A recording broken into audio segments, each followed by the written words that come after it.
All right, first episode back. Let's see if I can do this sleep deprived. Oh, you and me both, man. Who got the truth? Is it you? Is it you? Is it you? Who got the truth now? Is it you? Is it you? Is it you? Sit me down, say it straight. Another story on the way. Who got the truth?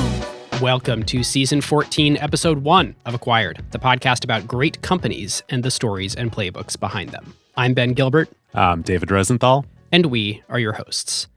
Today's episode is on the company behind these sensational diabetes and weight loss drugs, Ozempic and Wegovy. The company is Novo Nordisk. Now, when I first learned about Ozempic a few years ago, I thought, of course, this is going to be amazing for a lot of people, and could also completely destroy the market for insulin. Those insulin companies better watch out. But here is the fascinating thing, listeners. Novo Nordisk is the company behind insulin, or at least one of the few big ones. Now, you might say, well, that's okay, because they're probably a big pharmaceutical company that's, very diversified with lots of different drugs. Nope. No. Novo Nordisk is unique in that the vast majority of their revenue is concentrated in the category of metabolic health. They have been the insulin and diabetes company for the last 100 years. And perhaps even more surprising, this pharma giant is unique in that they are owned and controlled by a nonprofit foundation. The stats around weight, diabetes, and its impact on our society are staggering. There are 38 million Americans with diabetes. That's 1 in 10 people. Globally, that number is over 500 million with the disease. Diabetes costs the US alone more than $327 billion a year. And on the other side of things, in the weight category, around 1 billion people suffer from obesity worldwide. 1 billion, including 40% of the US population. If you expand that from obesity to overweight, 75% of Americans are technically overweight. It is really hard to imagine a bigger market to go after, which is why Novo Nordisk has become Europe's largest company, surpassing even LVMH last year, David. Yeah, it's wild. I mean, there are no other disease and drug categories besides diabetes and obesity that this could be possible to have a company of this size, to have a pharma giant pretty much just focused on this one area. Like, this is the Hermes of the pharma industry. Yeah. So why is today, in the early 2020s, the moment in human history for these new GLP-1 drugs? Well, the crazy thing is, semaglutide, the molecule in Ozempic and Wegovy, was pioneered back by Novo Nordisk with the first trial in 2008 for type 2 diabetes treatment. And it was built on research started in the early 90s. But here we are in 2023, almost 3 decades later, talking about it as a weight loss drug that sort of magically appeared out of nowhere, or that's at least the public perception of it. Incredibly, the fact that GLP-1 drugs could be used to reduce food intake was actually discovered way back in the mid-90s in the first sort of scientific publication about it, but only in 2021 did we finish the clinical trials that truly show how effective it can be. And as we'll see, that's just the tip of the iceberg. I mean, this company is 100 years old. The history goes way back and is way more interesting than I think just about anybody knows. Yep. Pharmaceuticals is without a doubt the most complex industry that we have ever studied. So to fully understand Novo Nordisk, we need to go back to a simpler time before the Food and Drug Administration, before all this industry consolidation and healthcare oligopolies, before there were treatments for everything we take for granted today, antibiotics, vaccines for polio, tetanus, measles, mumps, you name it. That is where we will start our story. If you want to know every time an episode drops, you can sign up at acquired.fm/email. These will also contain hints at what the next episode will be and follow-up facts from previous episodes when we learn new information. Come talk about this episode with us after listening at acquired.fm/Slack. And if you want more from David and I, you should check out our second show, ACQ2, where we interview founders, investors, and experts, often as follow-ups to the topics on these episodes. Before we dive in, we want to briefly share that our presenting sponsor this season, which we are so pumped about, is JP Morgan, specifically their incredible payments business. Yeah, we'll be talking about them in depth later in the episode, but we've known JP Morgan for a long time.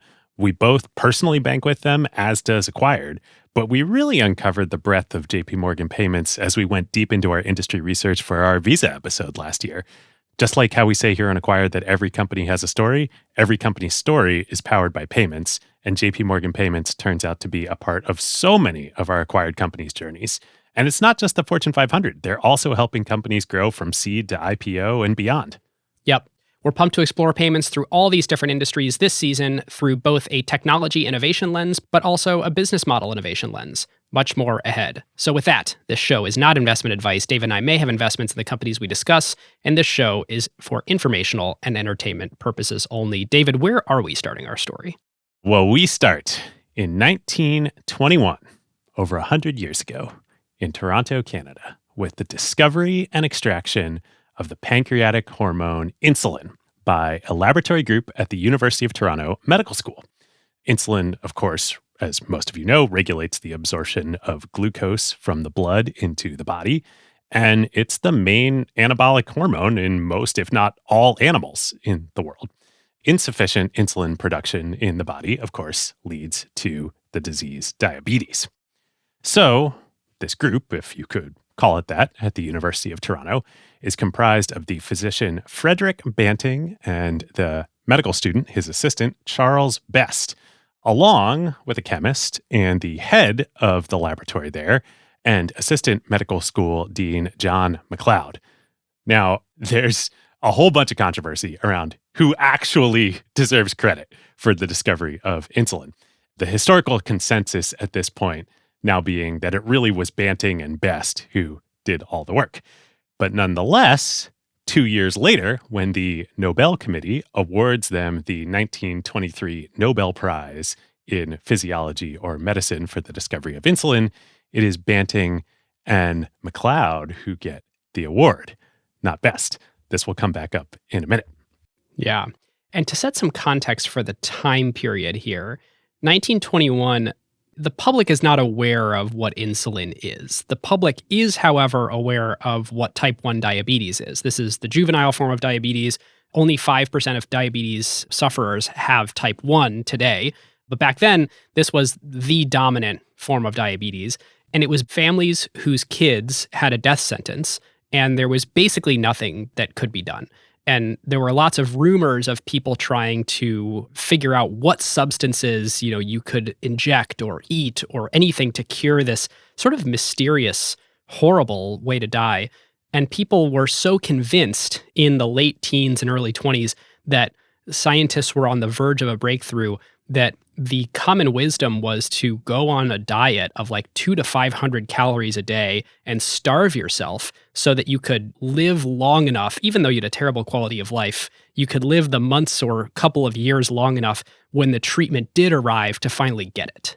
I mean, we can't overstate how important this was and how terrible, awful diabetes was. I mean, it was truly a death sentence. That treatment that you were referring to, that was the official American and globally accepted treatment for diabetes. It was literally called the starvation diet. And it was just attempt to prolong your life as long as possible. But like you are going to die unless a treatment is found. So, when we say that this group won the Nobel Prize in 1923, this isn't just like a Nobel Prize. This is one of, if not the most important advance in like all of modern medicine that they're discovering here. I mean, we're just not that many decades after snake oil salesmen, patent medicine. We talked on the Standard Oil episode about John D. Rockefeller's father literally selling snake oil, and that's just barely in the rearview mirror. This is one of the earliest breakthroughs in modern science. We were still years away from antibiotics and certainly decades away from the popularization of antibiotics as a treatment. So this was the big breakthrough. Yep. All right. So what did Banting and Best do? So scientists had known, even going back to the 1800s, that diabetes was caused by the misfunctioning of some type of hormone that was created in the pancreas. But until Toronto, nobody had been able to actually isolate what that hormone was, let alone extract it. And to put a finer point on it, Banting and Best didn't even know what the hormone was. Even when they did figure out what to extract, they thought it was sort of this soup of a bunch of different chemicals mixed together. They wouldn't figure out for years and years and years, oh, this is like one very pure specific hormone that we are isolating here. So by experimenting with dogs and dog pancreases, they're able to extract something that comes to be known as insulin. And not only extract it, they then experiment with it and inject it into human diabetes patients who are at like severe end of life stages. And miracle, like the human body is able to use this extract from dog pancreases, and these patients have like miraculous recoveries. Yeah. I spent a bunch of time reading this book, Breakthrough by Thea Cooper and Arthur Ainsberg, and they go way into this. Basically, this team was the first one to figure out you could target the pancreatic islets and isolate the extracts in a relatively pure form. And, pure by their standards, not certainly by today's standards, but you're right, totally crazy extracting from these dogs and injecting in humans in extremely limited quantities. Once they figured it out, it was still hard to then go from there to like getting it to people because they're like, well, okay, we did this thing that kind of worked once from like one dog into one person. So where do we go from here? And importantly, this new insulin substance, while it is a miracle, it's not a cure. Injecting patients with it doesn't magically like restart production of insulin in their own pancreases or cure the disease. It only works until your body uses it all up, which is pretty quickly. So these diabetes patients, they finally have a new lease on life, but it's kind of also just that, like a lease. In order for them to survive, they need to regularly inject an appropriate amount of insulin, and by regular basis, especially in these early days, that's like every couple hours. And you can imagine the incredible high wire act in the early days where they've extracted from literally one dog. They've kind of written down the process. Strangely enough, somewhere along the way, the process was forgotten. Someone else had to replicate it. And then they took his notes, combined them with the original researchers, and then figured out a path forward. I mean, we discovered the process for refining insulin enough to put it into humans, and then lost it, and then found it again. This was the state of medical science. And so you have people ringing off the hook, newspapers reporting, the breakthrough is here, the breakthrough is here. And they've got like, single digits or dozens of vials of usable insulin, each of which need to be injected into a single patient every few hours in Toronto. So there's not enough to go around. The path forward is super unclear. And this is foreshadowing a little bit, but the era that we're in here in 1921, there is a firewall between industry and medical science. And it was perceived to be unethical to make money on taking your medical breakthroughs and sort of turning them into companies. And so there's this extreme culture at the University of Toronto around we have to protect anyone from making too much money off this thing. So we got to be really careful and potentially even slow down its development and be really thoughtful about how we distribute it to the world so that nobody takes it and makes too much money. Yeah, Banting and Best and McLeod aren't going to go, today they would go like start a company, around this. Like that's not going to happen back then. But all of a sudden, the world needs a lot of this animal insulin and in a supply chain that can't go down because once you start patients on this, they need it forever. So what the University of Toronto does do is they license production and development rights to a large American drug company based in Indiana, Eli Lilly.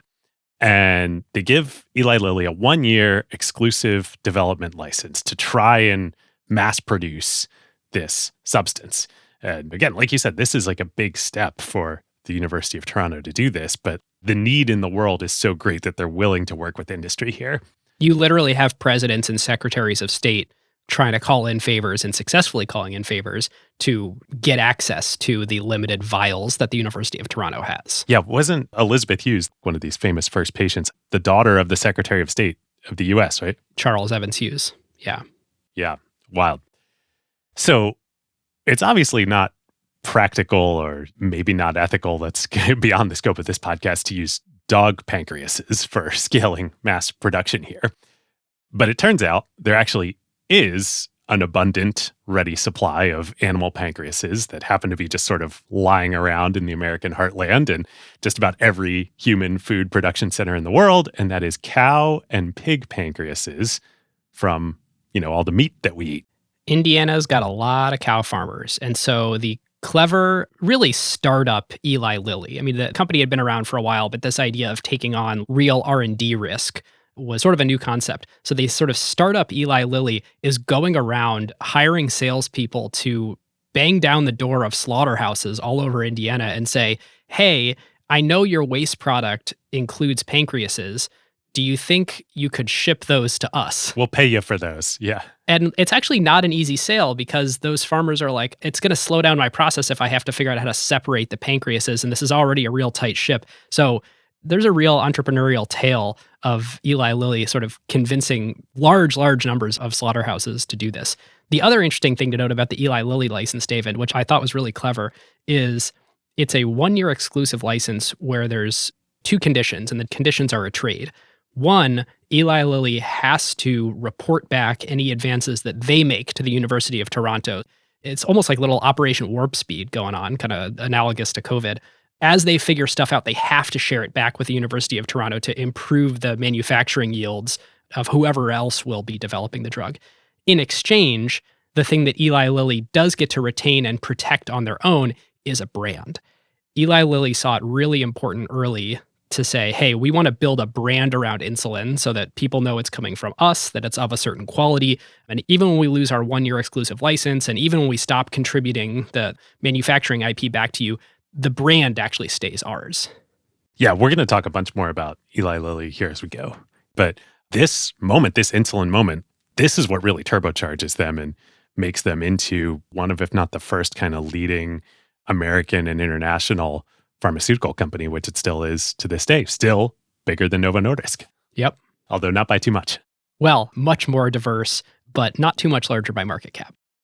Okay, so back to this whole Nobel Prize thing, which, as we said, was awarded to Banting and Assistant Medical School Dean John McLeod.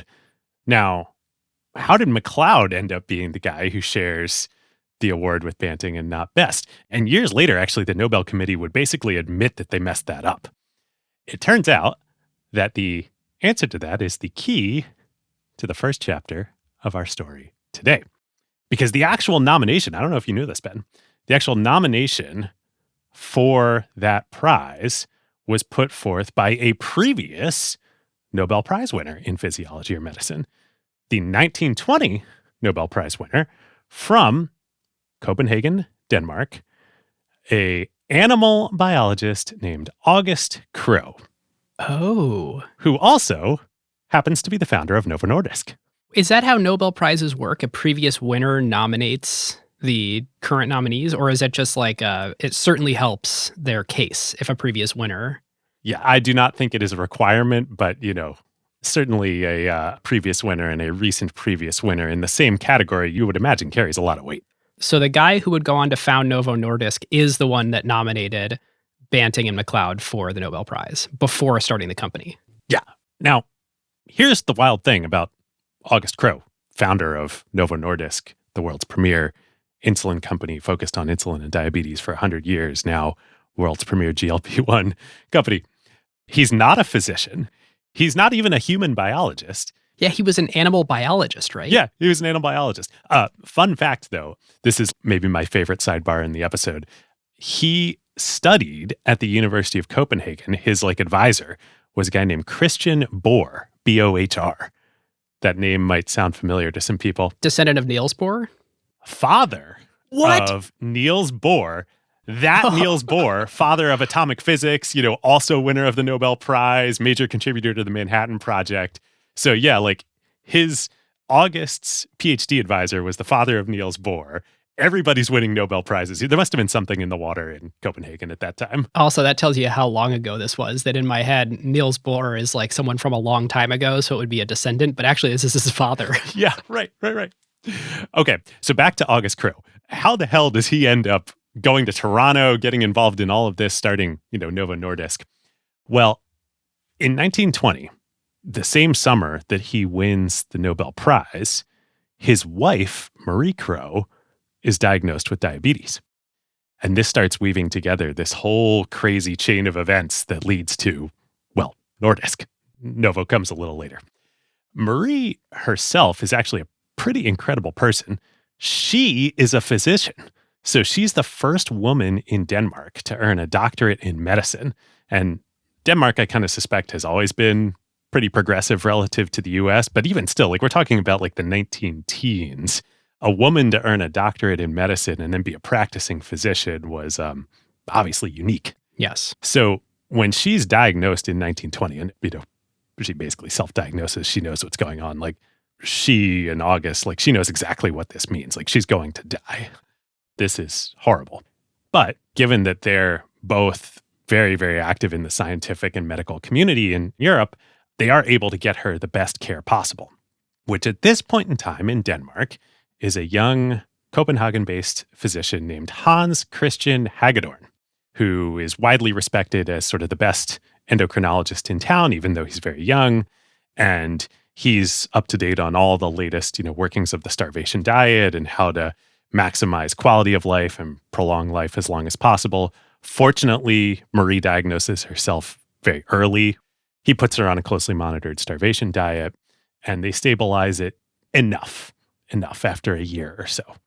Now, back to August. Ordinarily, after you win the Nobel Prize, you go on a major international lecture tour. And of course, he's invited all over the world, particularly to the elite universities in America, to come give speeches on his Nobel Prize winning research. But because Marie fell ill at the same time, he had to delay his trip until 1922. So in 1922, August and Marie set sail for Boston.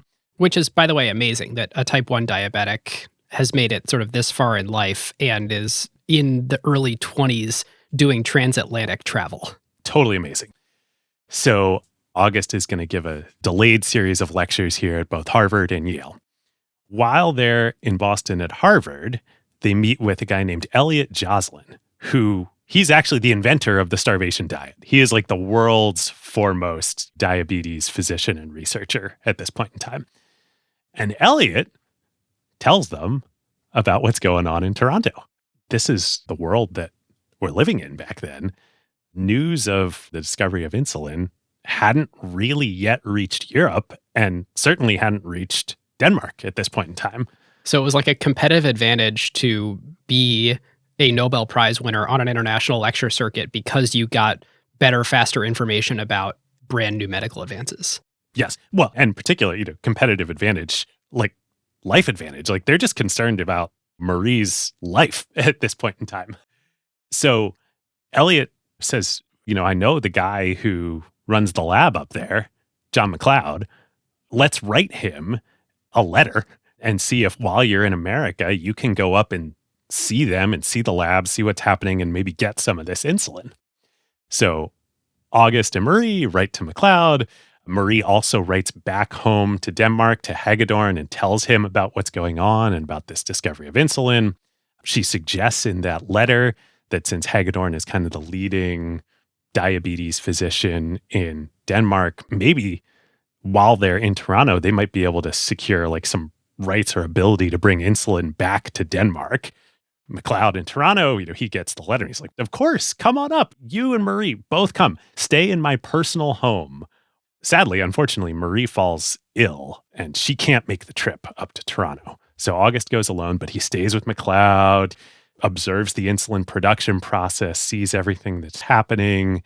They become close and friendly. Most importantly, McLeod takes August to go meet with the insulin committee and talk about what Marie had suggested to Hagedorn of like, hey, maybe these are the right people to bring insulin to Europe, essentially, but at least to Denmark. Now, funnily enough, at this particular point in time, it turns out you actually can't patent drugs in Denmark. So any blessing or patent licensing from the insulin committee to the Crows and Hagedorn for Denmark is sort of pointless because it's not legally binding in Denmark anyway. But the insulin committee says, well, you're really the right people to do this. How about we give you rights for all of Scandinavia? Norway, Sweden, Denmark, you have our official blessing and any rights that you need. And this is a pretty similar deal that they cut with Eli Lilly. That was for North America. They basically gave them the same thing for Scandinavia. Yes. So August and Marie set sail back for Europe. They arrive in Copenhagen. They go tell Hagedorn the news. Immediately, they all go get to work. And by get to work, they go buy cow pancreases at the local livestock market in Copenhagen. This is something, so you read more about the Novo Nordisk history than I did. Was it cows or was it pigs? Because I know that Denmark has an abundance of pigs, which actually made it pretty well suited to be an early insulin manufacturer. Ah, interesting. It was both. I think pigs may have come later, but certainly it was both cows and pigs that Nordisk and then Novo were using both of them. They were just basically trying to get their hands on any animal pancreases that they could. Right. If it's got islets, we want it. Yep. So using the Toronto method, they get a bunch of pancreases. They go to August Krog's lab at the University of Copenhagen, run them through a meat grinder, pour hydrochloric acid over them, and they extract insulin. And then they test it on rabbits and mice, and they confirm, yeah, we've got it. This is insulin. Certainly for the first time in Scandinavia. I think maybe also for the first time in continental Europe, at least, insulin is extracted here in Denmark. So this leaves just one obvious problem, just like insulin in Toronto. This is not going to scale. Maybe you could do this to treat Marie, but they want to treat the whole country, the whole region. Right. This is like a very real problem for insulin all the way up until like the 1980s, which is you are scale constrained by the number of dead animal pancreases you can get your hands on. And I found this wild stat. It takes 8,000 pounds of pancreatic glands from 23,500 animals to make a single pound of human insulin. Yeah, that's wild. To put that in more real numbers, that means that even by 1980, with all the advances, it took 1 million animals annually for 30,000 diabetes patients. And there are a lot more than 30,000 diabetes patients in the world in 1980. And we'll talk about who the pioneers were and how we eventually got out of using animals to create insulin in the 80s. But that was also the moment in time where type 2 diabetes really took off. Yes, you're foreshadowing. It's been a 45-year massive issue. But we basically could not have continued to use animal-based medicine to treat diabetes once it really exploded. Ben, we're going to get to this in 2 hours. Sorry. Foreshadowing. All good. So back to the Krogs and Hagedorn in 1922-23 in Copenhagen. They need to scale production. So they go to the Lovens Kemiske Fabrik. And I need to majorly apologize to all your Danish is amazing, Danish people David. out there. It is. I talked to some Danish folks in research for this episode, and thank you very much. And I realized in those conversations I need to give up on trying to pronounce things correctly. Stick to French. We'll stick to French, yes. But that translates to English as the Lion Chemical Factory, and it is owned and run by another man named August Kongsted, with a K, Kongsted. And so they partner together, and by the summer of 1923, the very same summer that the Nobel Committee is debating on the award for that year, and of course Krog at this point has nominated his buddy MacLeod, along with Banting. By that summer of 1923, the combo of the Krogs and Hagedorn and the Lion Chemical Factory have produced enough insulin that they can complete trials with 8 human patients with great success there in Copenhagen. And at this point, H.C. Hagedorn, who remember was originally Marie's physician to help treat her diabetes, he resigns his medical post and decides that he's going to focus full-time on this project. So the founders are Hagedorn and August and Marie Krog. And Kongsted from the Lion Chemical Factory. These are the founders of the project, but there's no Novo Nordisk yet. And we should say around this time, I believe Eli Lilly was further along in terms of the volume that they had developed. I think they were making hundreds of vials a week of usable insulin. Absolutely. Eli Lilly had insulin on the American market available to patients at this point in time. Yep. All right, so how does this actually turn into Nordisk?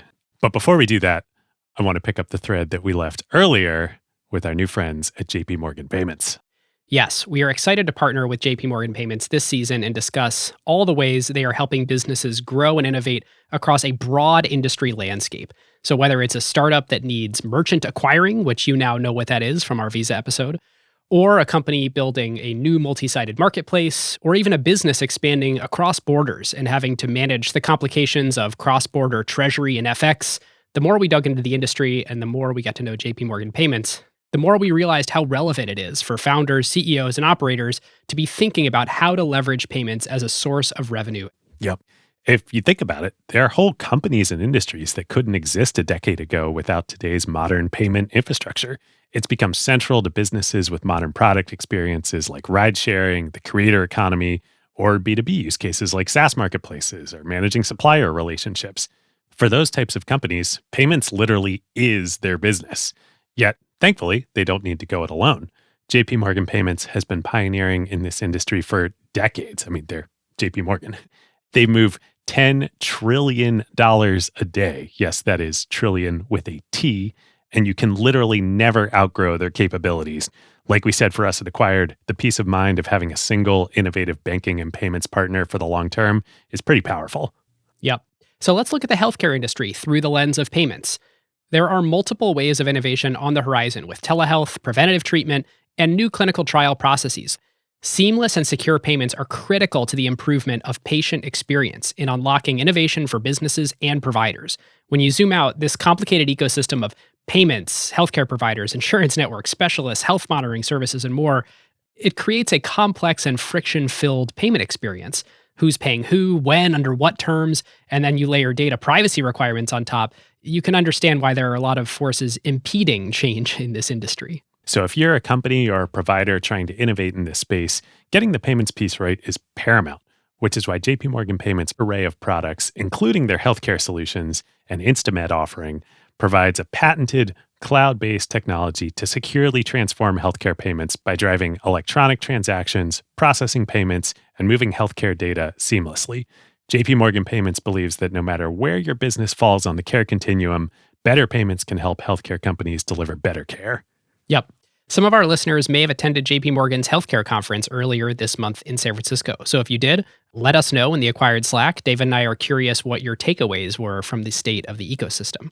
To learn more about JP Morgan's end-to-end payment solution and how they could be used in your business today, head on over to jpmorgan.com/acquired, which just feels good to say. I know. And stay tuned to discover how they're accelerating innovation across all the industries we are covering this season. Okay, so David, the founding of Nordisk. How does it happen? So the Lion Chemical Factory at this point has established a new production line for insulin. But it's unclear, do they own this production line? Did the Crows? Does Hagedorn? Is the University of Toronto involved? Crow and Hagedorn are sort of consulting on it. When Hagedorn makes this decision to go full-time, what actually happens is he becomes an employee of Lion Chemical, which isn't really what he wants. August Crow steps back, and he returns to his other research at the University of Copenhagen. But once insulin starts rolling off the line later that summer, under the brand name Insulin Leo, like, Lion Chemical Factory, they use the brand name. And that would continue to be Nordisk's insulin brand name for the next 60 years, I think. Wow.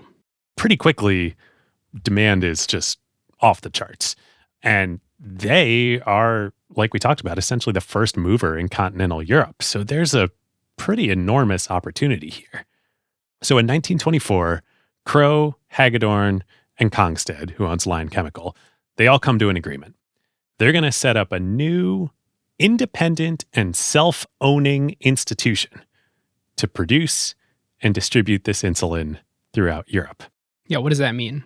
Still not a company. Because other than Kongsted from Lion Chemical, Crow and even Hagedorn at this point, they're not particularly commercially minded. No, it's a biologist and a physician. Yes. So what they do is they set it up as an operating company because that's what they have to do to have employees and make sales and whatnot. But this operating company is 100% owned and controlled by a foundation that they also set up. And the three of them are going to be board members of this foundation, and Hagedorn is going to run it day to day. This is really important to know and really crazy how much this impacts in the future. This is still the corporate structure of the largest company in Europe. And we're going to get to this hours from now in Playbook, but this governance structure massively affects the incentives and the way that this company ends up developing products going to market with them The future blueprint of the next 100 years is laid right here in this corporate structure. And foreshadowing, there is a moment much later in history where, absent the control of this foundation, Novo Nordisk would have ceased to exist. It is only because of this structure that Novo Nordisk survived and that we have GLP-1s and everything we have today. It's fascinating. By the way, this is not that uncommon in Danish companies. Lego, same structure. Maersk, the shipping company, same structure. Well, I dug into this a little bit. So, yes, this is a very common structure in Denmark, mostly for tax reasons, because Denmark has very, very high taxes. So this is a common generational transfer mechanism. And Novo, later, we'll talk about Novo in a sec, Novo actually has this type of structure that you're talking about. The Nordisk Foundation is not just like a foundation of convenience. It really is like a charitable foundation with a dual mission. So they give it two missions. The first mission is to produce insulin and sell it at cost in Scandinavia, in the original kind of territory mandate, in order to maximize access and kind of humanitarian public health benefit. B, though, export it elsewhere in Europe and around the world at market prices and use the profit from those exports to fund further diabetes research and development. So no profits allowed in Scandinavia. Profits are allowed from export activities. And then all of those profits, literally by contract, get shipped 100% to the foundation to then be used for, grants and research about diabetes and supporting diabetes patients in Scandinavia. Fascinating. I did not know that. Totally fascinating. And, more or less, as you said, that is the same mission and structure that is still in place today. It's obviously changed a little bit. Yeah, there's some caveats that I'll get to when we get to today. Yes. The operating company is now publicly traded, but still that foundation controls 77% of the voting shares of Novo Nordisk and 28% of the economic shares. Yeah. So no shareholder activism in this company, or at least no one's effective in doing so. Yes. So the name that they choose for this new institution, or really dual institution, is fittingly Nordisk Insulin, which Nordisk in Danish means Nordic insulin, is the insulin manufacturer for the Nordics. Very creative. Very creative. So, you're listening here, you're probably like, okay, that's Nordisk. What's the Novo piece of this? Well, it turns out that is quite the story too, because among the very first employees of the insulin project, even before Nordisk gets created, are two brothers, Harold and Torvald Peterson. And the Petersons, you got to remember the time we're in. They're sort of like prototypical 19-teens, 1920s kind of engineers and tinkerers. We're not that far removed from like the Wright brothers and Henry Ford and that kind of stuff here. They're like kind of cast from that mold. So the older brother, Harold, he had been working in August Crow's lab doing all the mechanical engineering stuff to carry out the experiments. Like, you need to build devices and contraptions and set up experiments. And so Harold was in charge of doing that. Once the insulin project gets going, Harold naturally sort of shifts over, and he's the one going out and building and buying and modifying like the meat grinders and figuring out how to pour hydrochloric acid over it in the right way and all that sort of stuff. When Lion Chemical gets involved and they're spinning up mass production, Harold goes to Hagedorn and August and Kongstead and says, hey, you're setting up an actual production line. I've got just the guy to help you set it up and run it, my brother, Torvald. Because not only is Torvald a seasoned factory operations manager who's currently running a large soy factory, he is also trained as a pharmacist and studied chemistry. He's like the perfectly qualified person to be like a early employee of this new operation. Except it turns out there's just one problem. Hagedorn thinks he's in charge. And Torvald, who's just been hired, thinks, hey, I know what I'm doing here. I'm in charge. Like, Hagedorn, you're this pompous physician. Like, what do you know about running a factory? So this schism happens like in the first year of Nordisk's existence? Yes. In the first 6 months after Torvald is hired, he and Hagedorn, they're constantly fighting One day they get into a huge argument and Hagedorn fires him. 6 months in. Guess we know who's in charge. Yeah. When that happens, Harold, the older brother, resigns in solidarity and they're super pissed. They go to see Crow and they're like, hey, August, I've been working for you for a while. Like, clearly we know what we're doing here. Why is this happening? And Crow sides with Hagedorn. He's like, no, he's my guy. He was Marie's physician. He's going to run this thing. So they say, well, all right, fine. As you know, here in Denmark, you can't patent drugs. Oh, that's why this is important. We're just going to go down the street and make insulin too. And the legend has it that supposedly August looks at them and replies, but you're not capable of that. Oh. To which Torvald yells at him, we will show you.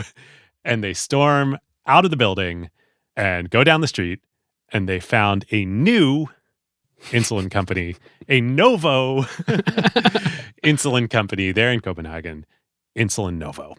And that is the beginning of Novo. And for the next 65 years, these two companies would compete in blood sport, head to head, hated each other, absolutely hated each other until they finally merged in 1989. Crazy. Yep. Now, this is such a key part of the Novo story that certainly, Crow, but then Hagedorn develops into this amazing scientist, as we'll talk about. The advances that Nordisk is able to bring to market in the science of insulin and diabetes is huge, but certainly without the bitter competitive motivation from down the street, I don't know that they would have moved as fast. And, Novo ends up building its own scientific research capabilities. And these two companies in this unlikely small country in Northern Europe end up leading maybe the most important drug development of the 20th century.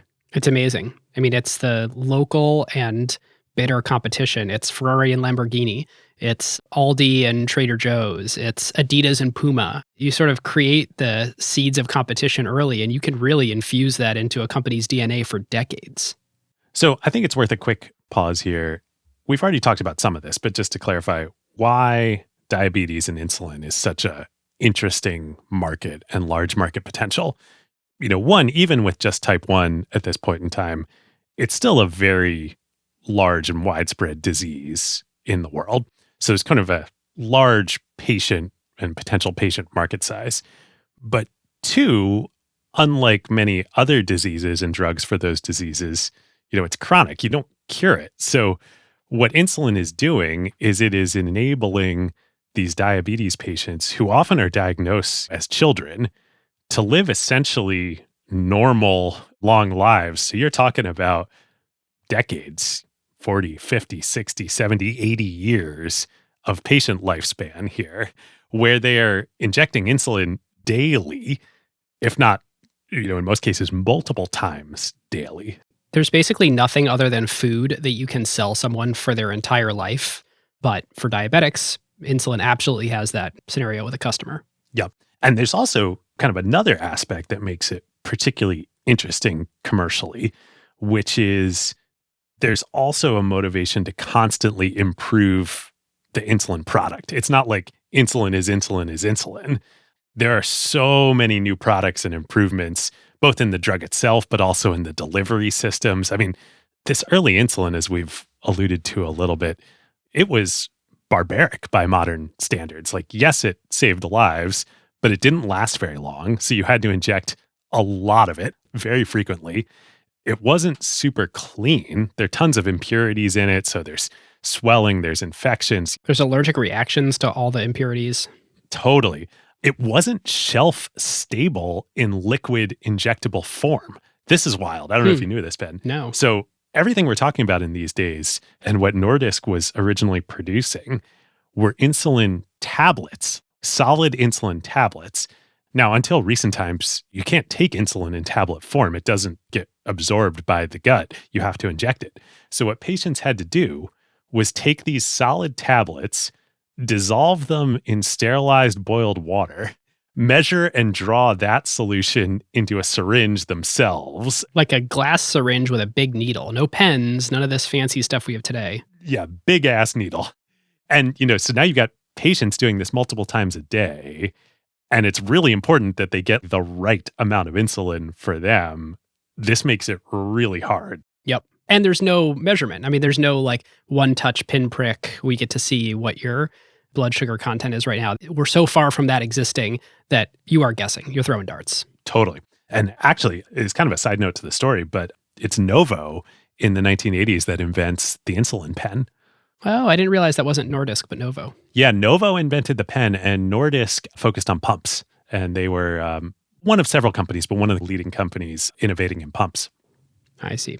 We should say, listeners, and David, you know this is a topic that is super personal to me. A huge number of my family members are diabetic and actively suffer from the complications and actively benefit from all the advancements in it. And so this is something I've just had present around me my entire life with family members, as I'm sure many of you have too. I'm quite certain that almost everybody listening right now either is diabetic themselves or has a close family member who is. Or is pre-diabetic. When I was doing research for this episode, one of the people I talked to, and we'll thank a bunch of folks at the end, but pointed out we're all pre-diabetic in some way. And it's basically like the idea that, look, your A1C levels, if you live long enough, will eventually enter diabetes territory, especially with the food system today and all these foods engineered to leave us very unsatiated. All of our natural inclinations that we had as hunter-gatherers and farmers and, imagine the paleo life long ago. All the things that served us evolutionarily to stay alive are now the very things that are killing us. So everyone's on the path. It just depends how long you live. We also weren't really designed to, live this long either. So, well, careful with the word design, David. Well, so when Novo gets established, this starts the competitive race that really leads to 100 years of R&D pipeline that changes all this.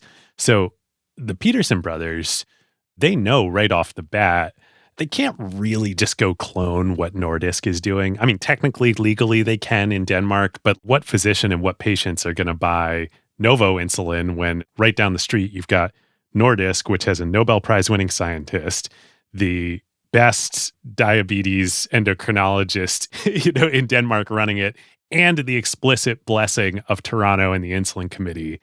If Novo just sells the same thing, like nobody's going to buy that. Right.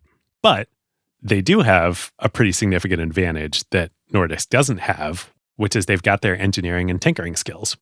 So they go to work, and pretty quickly, actually, they come up with shelf-stable liquid insulin. So what I was just talking about how Nordisk produced these tablets, you had to boil them. Novo comes out with liquid insulin. You don't have to do that. Not only that, because the process for producing liquid insulin that they come up with is so much more efficient, they can sell it effectively cheaper per dose than what Nordisk is selling their solid form as. So they go to market, Novo goes to market with their Novo insulin as insulin at half price because it's so much more efficient. Now, this is so antithetical to like the ivory tower scientists over at Nordisk. You're marketing insulin at half price. And does this liquid stuff work? And is this safe? And all this stuff. And the Peterson brothers are like, yeah, whatever, we're going to crush you. All right. So Novo, scrappy upstart, counter-positioned, and competition drives innovation. So they create better product. Yes. So then Nordisk strikes back with a new, longer-lasting form of insulin called protamine insulin, or NPH, as it is patented and come to be known around the world, which stands for neutral protamine Hagedorn. Really? Hagedorn is in the name? Because H.C. Hagedorn, he himself led the research developing this, and he puts his own name on it. Kind of tells you what you need to know about him. This is much more stable and needs to be injected fewer times per day, which is a huge benefit for patients. So Nordisk, rather than building up production facilities around the world, what they decide to do is license it back to basically any interested pharma company. So like Eli Lilly back in the States, other companies in continental Europe. It's the new widely accepted, most advanced treatment for patients. Except there's one company that they refuse to license it to, and that is Novo. Amazing. So Novo, undeterred, they go and they work around Nordisk's patents on this. And again, I'm not sure at this point if the laws have changed and you can patent drugs in Denmark, But it kind of doesn't matter because it's clear, Denmark is not a very large country. By far, the bulk of the market is in exports at this point. And certainly in other countries, you can patent drugs. So Novo works around Nordisk's patents, and they come out with an improved version of protamine insulin that they claim is both better and doesn't infringe on the patents. Which the pharma industry has a rich history of figuring out exactly how to do this. Because the thing about pharma patents, which is interesting, is they're fairly narrow. You can patent a molecule. I don't think this is quite true at the time, but the way it sort of works today is you patent a molecule, which is extremely specific. It's different than other industries where it's a system and a method for blah, blah, blah, and you can be very broad with it. So if you can accomplish a similar biological or chemical reaction in the body with a different molecule in basically any way, then unpatented. And so there's a rich history in pharma of doing exactly this. What is slightly next to the patent, but does basically the same thing. Yes. To your point, though, it is still quite scientifically difficult. It's not like software here. We're like, yeah, I write some code. And it's like, no, you still got to find a molecule that does what you say it does. Yep.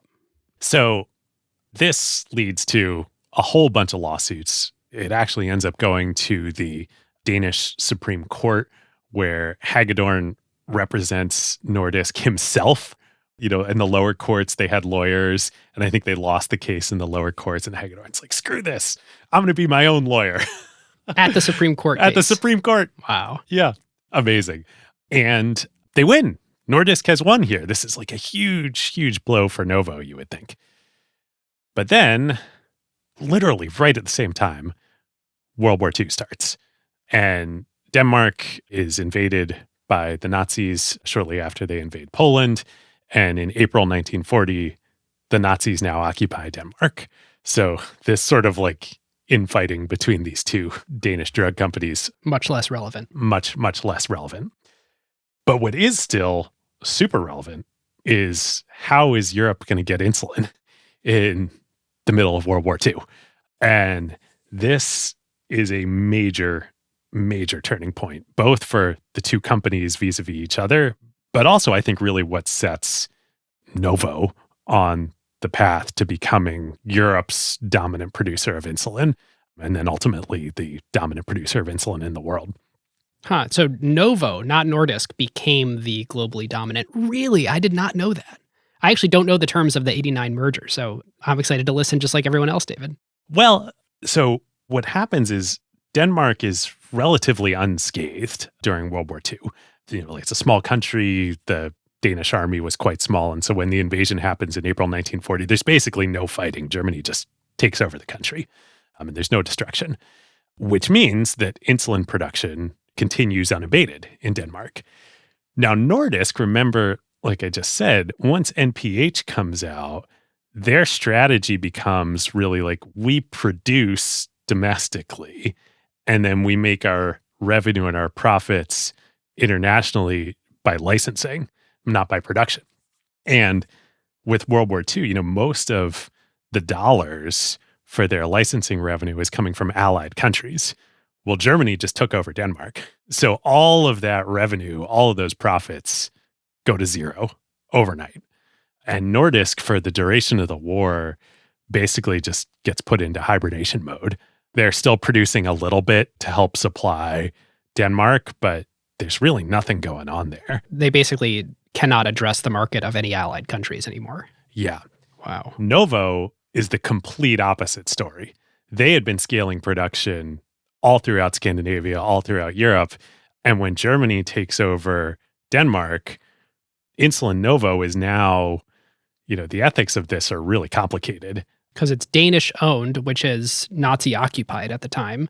Yeah, they are now essentially the official Nazi sanctioned insulin provider for all of Nazi occupied Europe. So the German government basically directs Novo to massively expand production and supply insulin, not only to Germany, but to France, to Poland, to Austria, everywhere in continental Europe, basically. So just to make sure I have it right, it sounds like Nordisk is only making a small supply for Denmark. Novo is supplying all of Nazi-occupied Europe. And the allied countries no longer have access to anything Novo or Nordisk makes, and so they're relying on their own suppliers like Eli Lilly. Yes.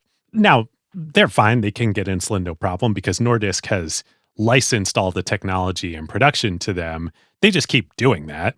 The only problem is for Nordisk that Nordisk can no longer get the payments from them because obviously, transfer payments Right. from allied countries are now blocked. Right. Fascinating. Totally fascinating. So again, we said the ethics of this are quite complicated.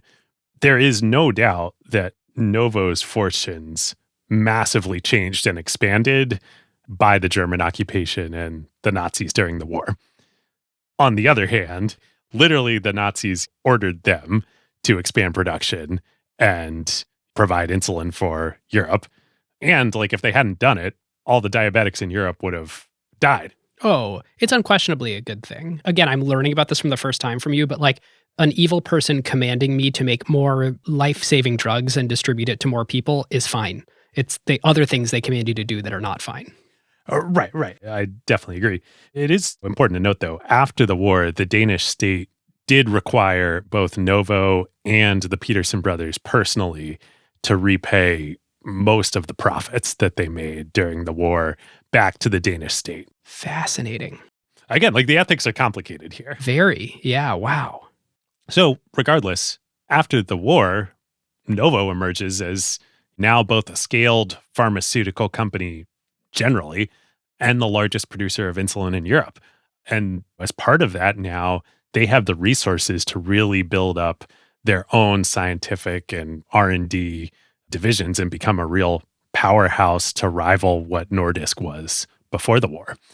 Shortly after the war ends, they develop a new product called Lente insulin, Lente, which is slower acting insulin, which means it's thus longer lasting.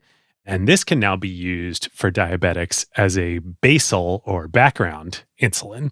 So they'll still take fast-acting insulin around meals to help process blood sugar from meals, but a normal human pancreas is also producing insulin 24/7 throughout the day. This now is a new background insulin that diabetics can take to help stabilize when you're sleeping or not eating. So this is a pretty big breakthrough. And what you're seeing here is Novo and Nordisk having decades of experience researching mechanisms to slow the absorption or lengthen the effects of their drugs in the human body, and really developing this incredible competency around how do we sort of finely tune how we want injections to react in your body over a long period of time in a very complex environment. You've got the human immune system wanting to react to anything foreign you put into it. You've just got a lot of systems that you sort of have to make sure that you're interacting well with to achieve something simple like, we'll make it dissolve slower. And I know that's not technically right, but that is kind of the blunt way to think about it. Yeah, hopefully it's obvious, but this isn't quite like software. It's just you add some new code and you ship a new feature. It's no, this is very complicated stuff. And you got to make sure that the side effects are not going to kill people. So this is really the first major scientific advance that comes out of Novo. And Eli Lilly licenses this Lente insulin from Novo and kind of rebrands it and makes it part of their flagship insulin offerings in the US. They were doing this with NPH insulin before the war from Nordisk, and now, it's kind of Novo that's taking up this mantle. This will come back up later in the episode, but Eli Lilly, although insulin was and still is a huge part of the business, what they basically decided is to be a kind of technology follower and license from all the innovation coming out of Novo and Nordisk, license that into their sales and distribution channels in the US. I'm really curious if the Eli Lilly folks would agree with that characterization. I know you read that great History of Novo Nordisk book, and I'm sure that's the way it paints it. But at some point, we should dig into Eli Lilly a little more and see if that's how they think about it too. Yeah. Well, that is going to change in a big way in the 1980s. But during this post-war period, at least that's how Kurt Jacobson's book makes it sound. And we got to give Kurt a big shout out. And he wrote this great history of Novo Nordisk that just came out last year for the company's 100th anniversary. Unfortunately, you can't buy it in America. So I emailed him a couple months ago and I said, Kurt, is there any way we could buy a copy of your book? And very, very graciously, he just sent it to us. So very, very kind. Thank you, Kurt. Yep. So this is basically the way things stay for the post-war era up until the 1980s. Novo follows up Lenta insulin in the 1970s with MC insulin, or non-immunogen monocomponent insulin, which is the first 100% pure, zero antibody potential insulin. That also becomes the kind of new widely accepted best product in the market internationally. So this is the general state of play after the war. Novo is now a scaled pharmaceutical company. Nordisk is mostly in rough shape. Production capacity has gone down to basically zero, minimal at this point in time. They have resumed the licensing business, and eventually they do get back payments from all the allied countries that they were owed during the war. So, they're not like insolvent or anything, but they're the much, much smaller company. Now, Novo, interestingly, they're now a large pharmaceutical company. They want to add a second leg of the stool, a new business line. So they get into the enzymes business. This is like laundry detergent enzymes and other industrial uses. They add that on alongside the insulin and diabetes business. And, that's all well and good to be a diversified, industrial conglomerate. Except the enzyme business is both capital intensive and not that profitable. Those don't mix well. Yeah, those don't tend to mix well. Now, it's still a viable business. It actually stays part of Novo and then Novo Nordisk all the way until the year 2000 when it gets spun out. Oh, is this Novozymes? This is Novozymes, yes. It is still majority controlled by Novo Holdings, which is the holding company of the Novo Nordisk Foundation. Interesting. So just like Novo Nordisk is majority controlled by the foundation's holding company, Novozymes still is also. Novozymes as well. But when we get to the 1970s, right as MC insulin is coming online and Novo needs to undertake a huge amount of CapEx to redo its production lines and expand them around the world, the enzyme market crashes. And so this enzyme business that they tried to add as like a diversification and hedge to the company and expansion, all of a sudden it's bleeding cash and they don't have enough capital resources to do the CapEx upgrades that they need for the main business in insulin. Oh, interesting. If only they had a cash-rich partner without a lot of CapEx needs. Goodness, if only there were such a natural partner right down the street that, it might make sense maybe they could merge with. So here we are in the early 1970s. Novo approaches the old bitter rival Nordisk. And here's the situation. This is a perfect marriage. Let's get the band back together. Everybody's basically dead at this point from the original days. Let's let bygones be bygones. And Nordisk, they've just gone through a pretty rocky succession period after Hagedorn retired. They're now on their third CEO in 7 years. And the new CEO, Henry Brenham, he isn't from the pharma industry at all. He's not a scientist. He was previously the head of a lumber company. So this merger makes perfect sense. Huh. But they don't merge for another decade and a half. So what went wrong? It's not what happens. So instead, contrary to all sort of what you would think on paper, the new CEO, Brenham, actually turns out to be like an amazing leader and CEO. The lumber guy. For Nordisk. The lumber guy. Huh. He is like the wartime CEO for Nordisk. He rejects Novo's overtures to merge. And then he goes and convinces the board, both of the operating company Nordisk and the foundation, that this new MC insulin generation, which remember, Novo innovated, that this actually represents a golden opportunity for Nordisk to get back in the game. Because it's going to be a complete reset of all the insulins on the market, whether they're fast-acting or long-lasting insulins. They're all going to move over to this MC highly purified method and type of insulin. But Novo's in this spot where they're going to be delayed for several years in making the transition in their actual factories because they don't have the capex. So it's like they're coming to us hat in hand. Why don't we just put the pedal down now that we realize we have the advantage and press?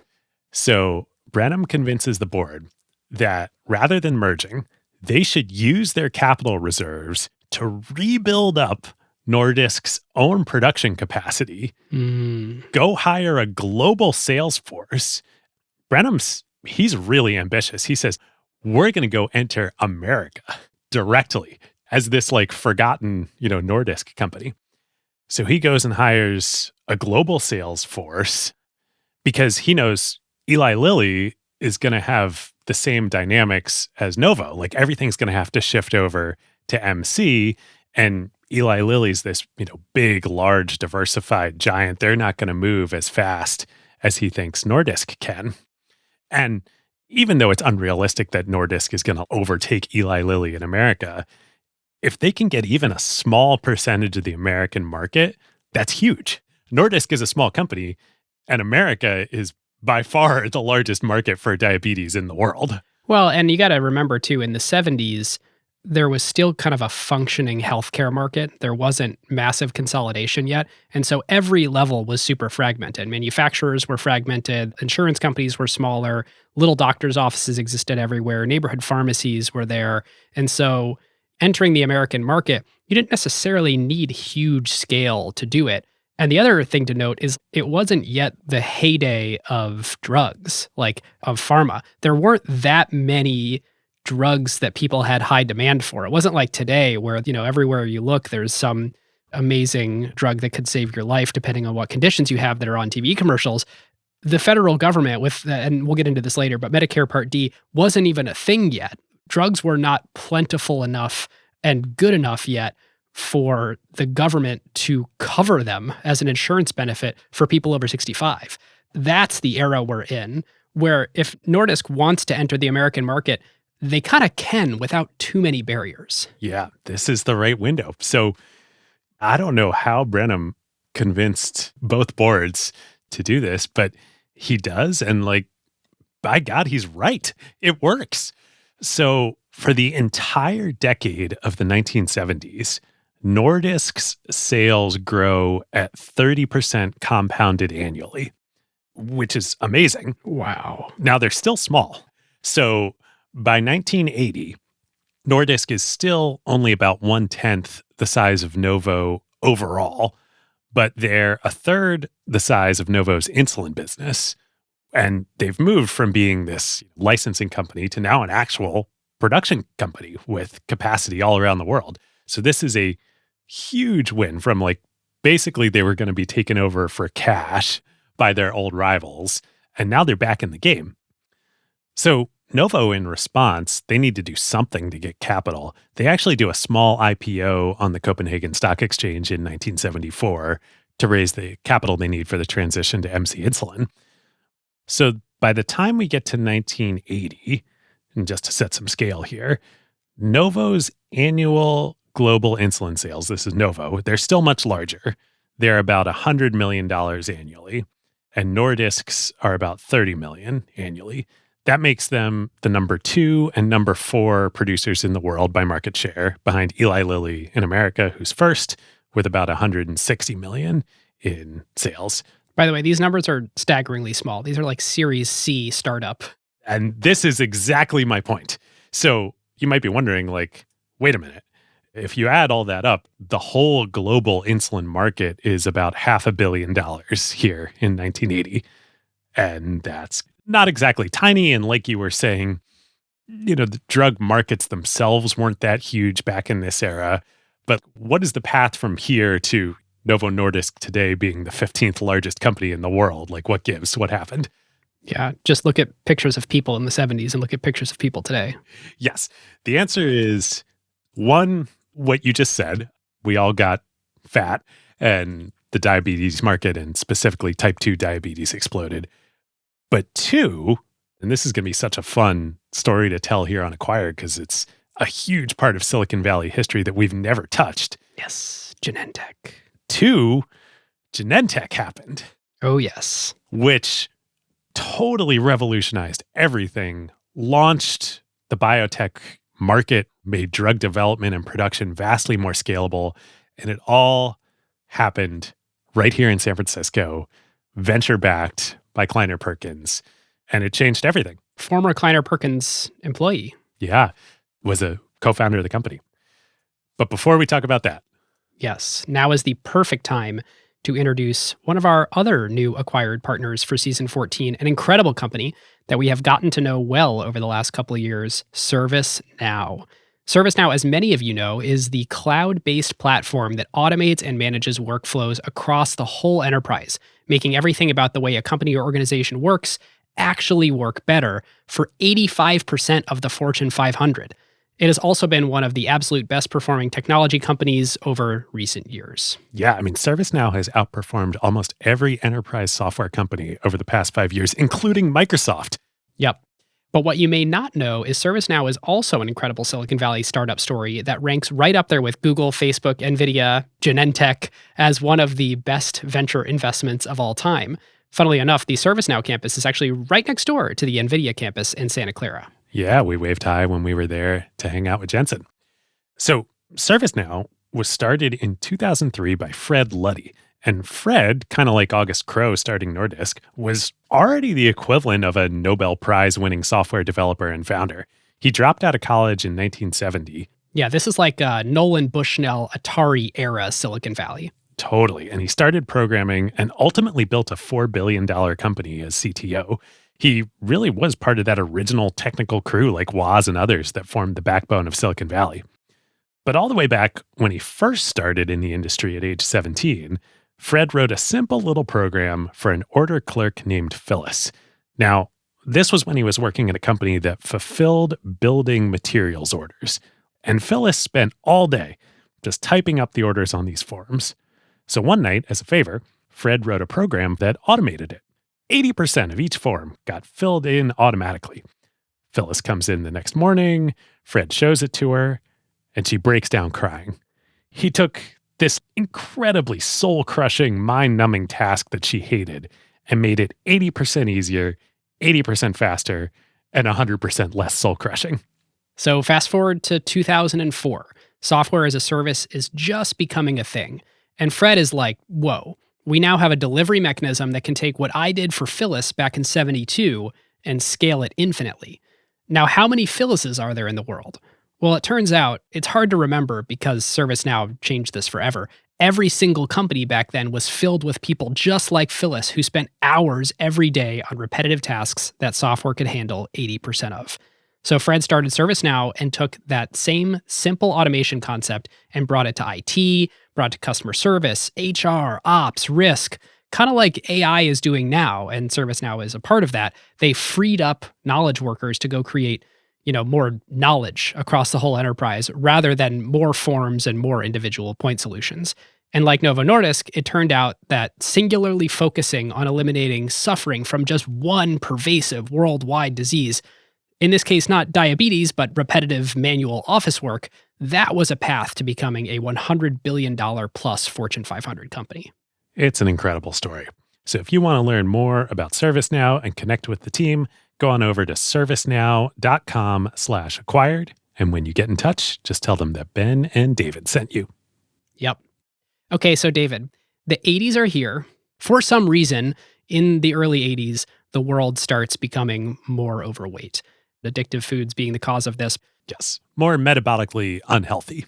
Correct. And just to put some numbers on that, the number of type 2 diabetes patients quadruples from 1980 to 2016. Yeah, and population growth was a lot slower than that. So definitely the share of the population is massively expanding. And at this point in time, we are still using pigs and cows to harvest pancreases and their islets and their extracts in order to make insulin, even with this incredibly refined process until Genentech. Yes, and specifically what that meant using animals to make insulin was that type 2 was not treated with insulin. And actually until this point in time, type 2 used to be called, quote, non-insulin dependent diabetes, because you didn't treat it with insulin, because there wasn't enough insulin. There weren't enough animal pancreases in the world to do it. Oh, I had no idea. And it wasn't necessarily that insulin didn't help type 2. I mean, lots and lots of type 2 diabetics these days use insulin. It was that there just wasn't enough of it. Wow.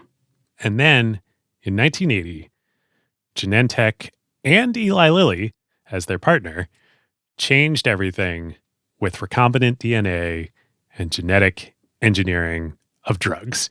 And I suspect many people don't know this. I sort of vaguely knew this before researching the episode, but the first drug that they genetically engineered and that started this whole revolution was insulin. Absolutely. It was the founding first application of the idea that Genentech had of commercializing recombinant DNA. The first implementation was insulin. And to just paint a little bit of a picture of why this is so amazing, it's not just that we now had a way to not rely on animal pancreases. It's that for the first time, we actually had human insulin. It is insulin that is chemically identical to the insulin that naturally is produced by your body rather than injecting something slightly different, from a pig or cow. Yes, because you couldn't really extract human insulin from, humans before this point. And people thought that human insulin would be a lot better to use than animal insulin. It turns out that that's debatable. Yeah, it's interesting that this ended up being more of a manufacturing and scale advantage than an efficacy advantage. Yes, but at the time, nobody really knew that. So in 1980, which is when Genentech and Eli Lilly announced their partnership together, that Eli Lilly is going to be the go-to-market partner for Genentech's new recombinant DNA bioengineering revolution, and they're going to make human insulin. They announced that in 1980. People go nuts, and it triggers this race for human insulin. And Novo gets swept up in it. They're like, oh, no, Eli Lilly, they're going to come back into the research game. They're going to innovate in product. We had the chance to work with Genentech. Genentech had actually approached them about being a partner in Europe. Novo had turned them down because they didn't think the science was ready yet, and they were wrong. So they're like, shoot, we got to scramble. They find a team of Japanese researchers who have shown that you can actually chemically modify pig insulin to make it chemically identical to human insulin. What? Really? Yeah, you can't make this stuff up. So Novo's like, great, we're going to race to market. We're going to beat Eli Lilly with human insulin. It's not going to be genetically engineered. We're just going to take our pig insulin and modify it. It turns out to be a huge boondoggle. It works, but it's not any better than pig insulin. So it's a big flop for Novo. Which the timing lines up to really be a nail in the coffin for them. I mean, if this is right after everything you just described with Nordisk scaling up production and compounding at 30% per year and massively growing share, this is not a good use of Novo's precious dollars right now. Well, it's funny you say that. So when the Genentech and Eli Lilly announcement happened in 1980, I mean, truly, this was a bombshell. It's hard to remember now. I mean, we weren't even alive, but this was one of, if not the most important announcement to come out of Silicon Valley ever, still to this day. Investors went nuts. Anything that even you could squint and look like a biotech was suddenly the hottest thing in the world. So Genentech goes public in the fall of 1980. This is well before Humulin, the product that they create with Eli Lilly, comes on the market. They go public, and it is, I believe, the largest venture-backed IPO ever at that time, until it's eclipsed 2 months later when Apple goes public. But investors are just mad for biotech companies. So when Novo announces that they're going to be first to market with human insulin, and just ignore that it's actually pig insulin that we're modifying. They use the hype on the back of that to do a US IPO with Goldman Sachs and raise $100 million. When your currency is expensive, sell it. Right? There are a number of analogies that we could make from the past few years that I'll refrain from here. So, as you say, is this a nail in the coffin for Novo? It's not good for the underlying business. Nordisk, meanwhile, remember, they're in the midst of this aggressive expansion plan and scaling based on MC insulin. They're like, you know, I don't know that human insulin in and of itself is all that much more effective. We're going to take a wait and see approach. We are going to invest in building up our recombinant DNA and genetic engineering capabilities because it's clear the whole industry is moving this way for production reasons, if nothing else. And Novo is doing this too in the background. But Nordisk's like, we're not going to get caught up in the specifically human insulin hype. And this really works out for them. So in 1984, Nordisk passes the German company Hoechst to become the number 3 global player in insulin. Hoechst, I think that's how you say it, today is part of Sanofi, the large international pharma conglomerate. And they're the only other player left besides Novo and Eli Lilly. Sanofi today, the 3 of those companies are essentially the entire insulin market. Yep. So 1984, Nordisk passes them. On the back of that, they do their own share listing on the Copenhagen Stock Exchange. So they change the structure of the operating company, and still the foundation controls the majority of the votes. But for the first time, outside investors can hold shares in the operating company of Nordisk. And by the end of the 1980s, Nordisk is now up to 20% global market share in insulin. And that's really all come at the expense of Novo, which is down to 30% global market share. Whoa, so they're close to matching them. Yeah, they're pretty close. And this brings us finally to the summer of 1988, when merger discussions begin for real between these two companies, now on much more equal footing than the last time. Interesting. And this time, there actually is a really compelling reason for both of them to merge and combine scale, which wasn't true before when it was really just like, hey, Novo had a problem and needed cash. Now, with genetic engineering and the way the whole industry is headed, scale is becoming much more important. It takes huge CapEx to do this stuff. And scale becomes important for R&D. Scale becomes important for trials and approval. Scale becomes important for negotiating with actually getting the product sold. Scale becomes important for everything in healthcare, starting around this time, the late 80s, early 90s, and obviously went nuts till today. And a big part of it is the production and, infrastructure side of things. But the other part is the go-to-market. Pharma kind of almost becomes like the enterprise software industry. Like at the end of the day, there only are a few companies at scale that have the infrastructure and the go-to-market to operate. And yes, you can build a big company on top of or underneath Microsoft or Oracle or Amazon or Salesforce or Google, but they're the ones with the infrastructure. They're the ones with the channels. Yeah, it's an interesting analogy. I hadn't thought of it that way. Yeah, this is a good place to try to understand the pharma value chain as it exists today. I think first off, we should say you basically can't. I'm actually not sure there's a human who can hold all of it in their head, and we won't promise to make this comprehensive. But it is worth knowing a few key concepts and the players involved. And I should say, this whole thing only applies to the US market, which many of you listening in other places will be laughing and saying, why is this so complicated? But yes, this is how the US market functions. So I wrote a sentence, David, that I thought would be a fun way to break it down. And that simple sentence is, a patient buys a drug. But really, actually, that's not how it works. It's like a butterfly flaps its wings. A person doesn't merely buy a drug. So let's actually name all the parties, starting with the manufacturer. A manufacturer, like Novo Nordisk, develops a drug. They sell it to distributors like McKesson or Cardinal Health, who then sell the drug to pharmacies, like CVS or your local neighborhood store.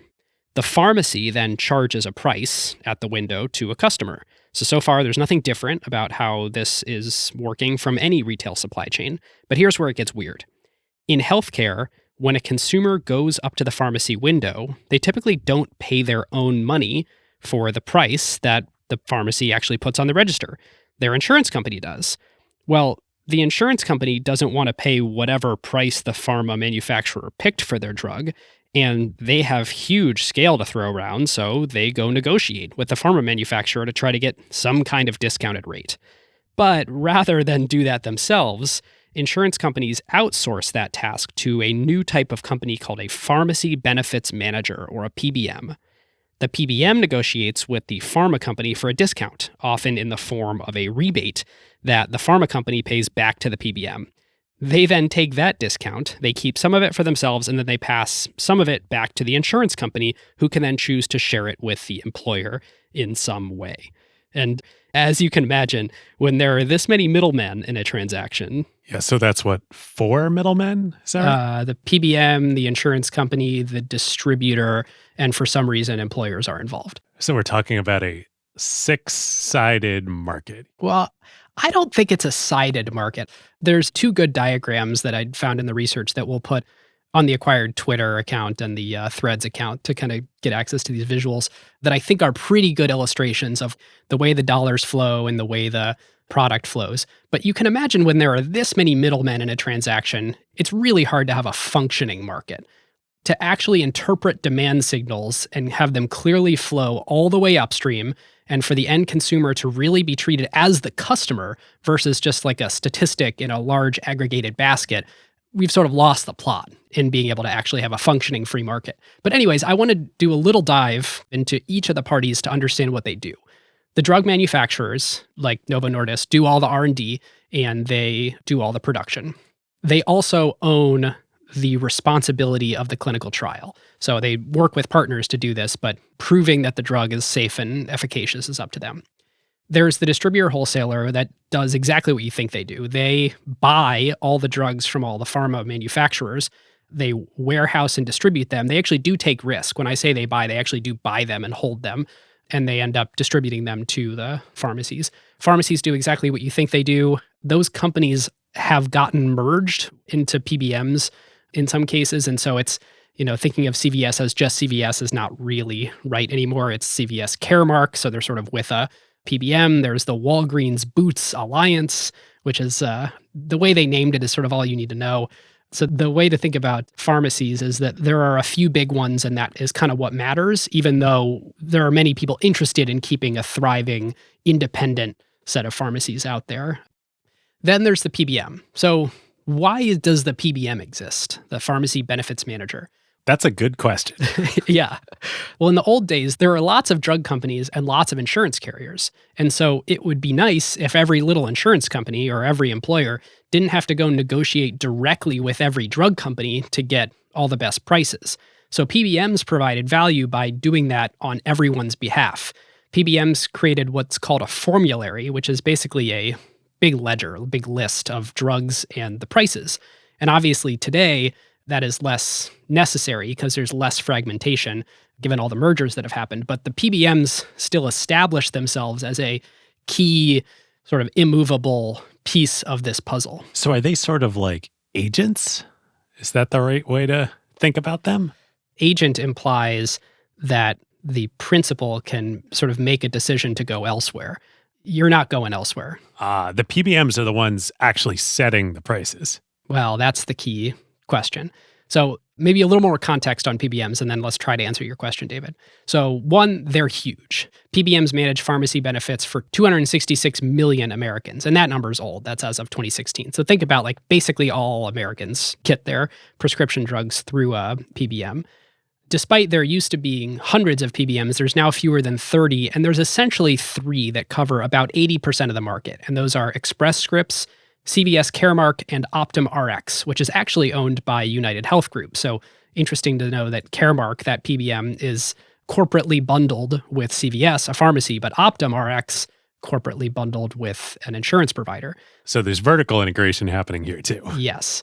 So if you want to be a little bit cynical about it, you could say they've really become kind of the gatekeeper for consumers getting access to drugs, since a doctor is not going to prescribe a drug if only 2 of the 3 big PBMs have it on a negotiated agreement there. So each PBM individually has control, or almost like a veto. If a PBM says, well, we're not going to work with that drug or that drug manufacturer, doctors aren't going to keep a big list in their head of what insurance companies work with what PBMs that have what drugs. So as a pharma company, you kind of need all 3 big PBMs to come to some terms with you to be on their formulary and handle the reimbursement for your drug. So one other way you can kind of think about it is A PBM is sort of like a health insurance company, but they just do it for the pharmaceutical benefit and not all the other stuff that the health insurance companies do. Hmm. So you talked about prices. A major mechanism for the way that these prices are negotiated and set is the rebate mechanism that the PBM negotiates. So manufacturers usually have to pay the PBM a rebate, which lowers the net price of the drug, even though the list price stays the same.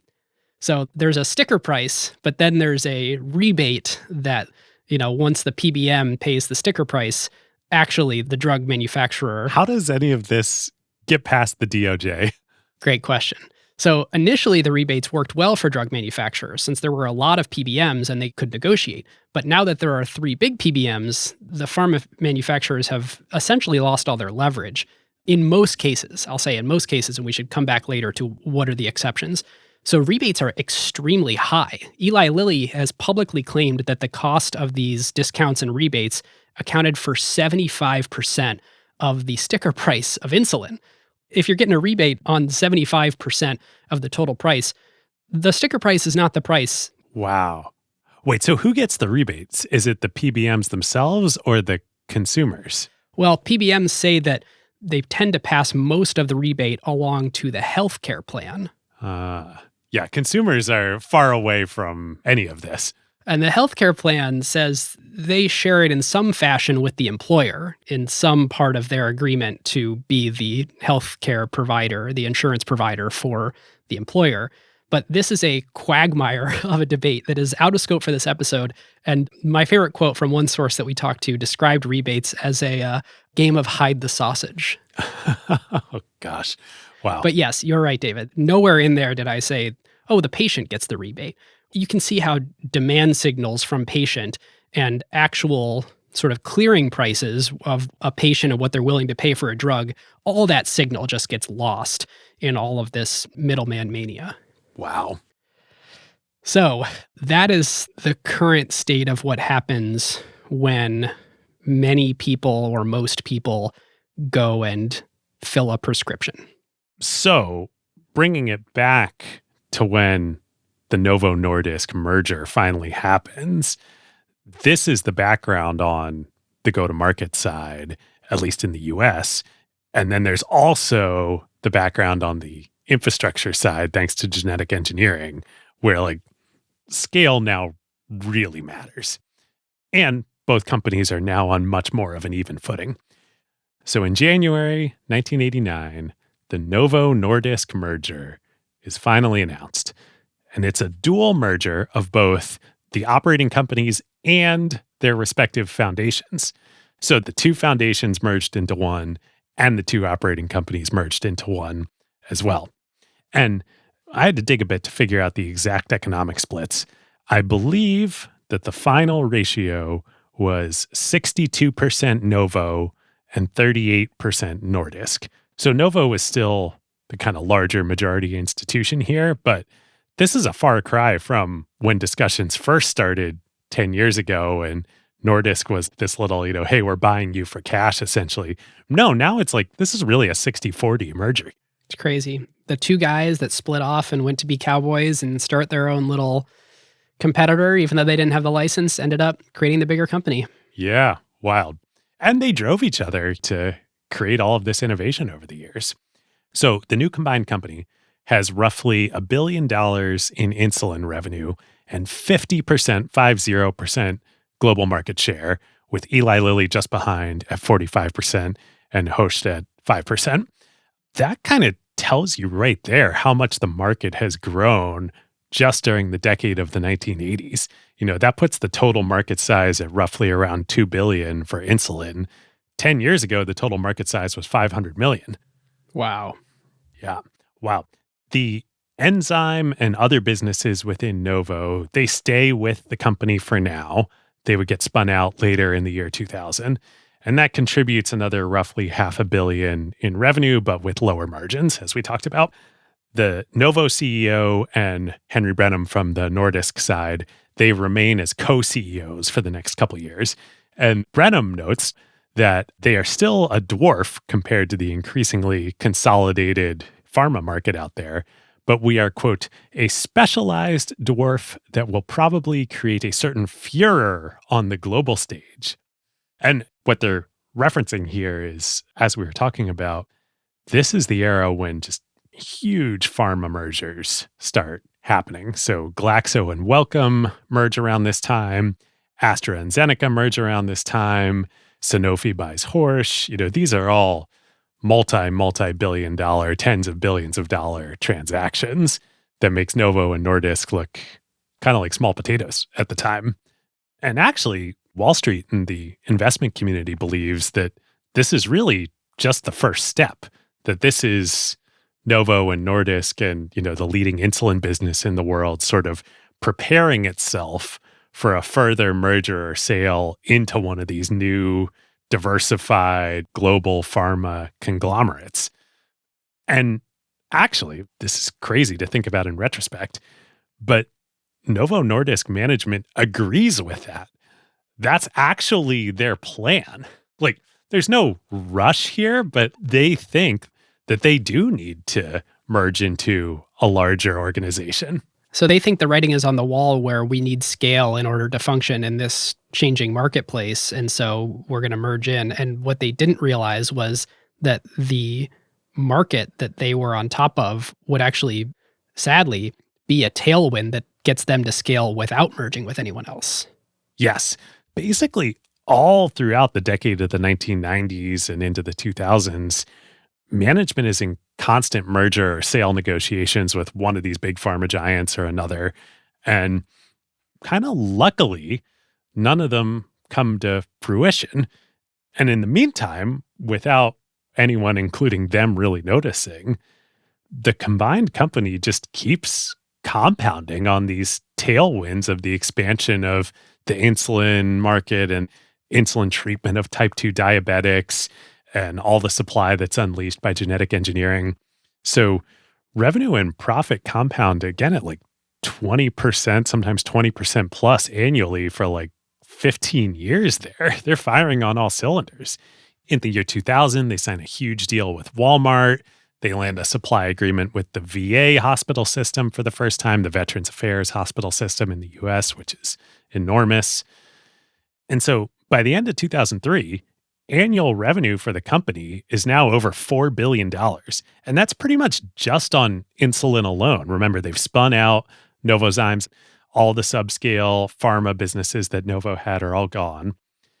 And that's when management finally decides to sell the company. Banana. Banana. So in 2004, they have a deal on the table to combine with the Swiss company Serono. Management is bought in. They've got the operating company board bought in. They're ready to do it. They just need to go get approval from the foundation board, which is the only shareholder that matters. But there's never been a conflict between the foundation board and the management board. Like, everybody's always been aligned here. But this is like the whole C-suite of Meta deciding to sell the company to Apple, and then they just have to go get Zuckerberg's approval to do it. It's literally that scenario. Yes.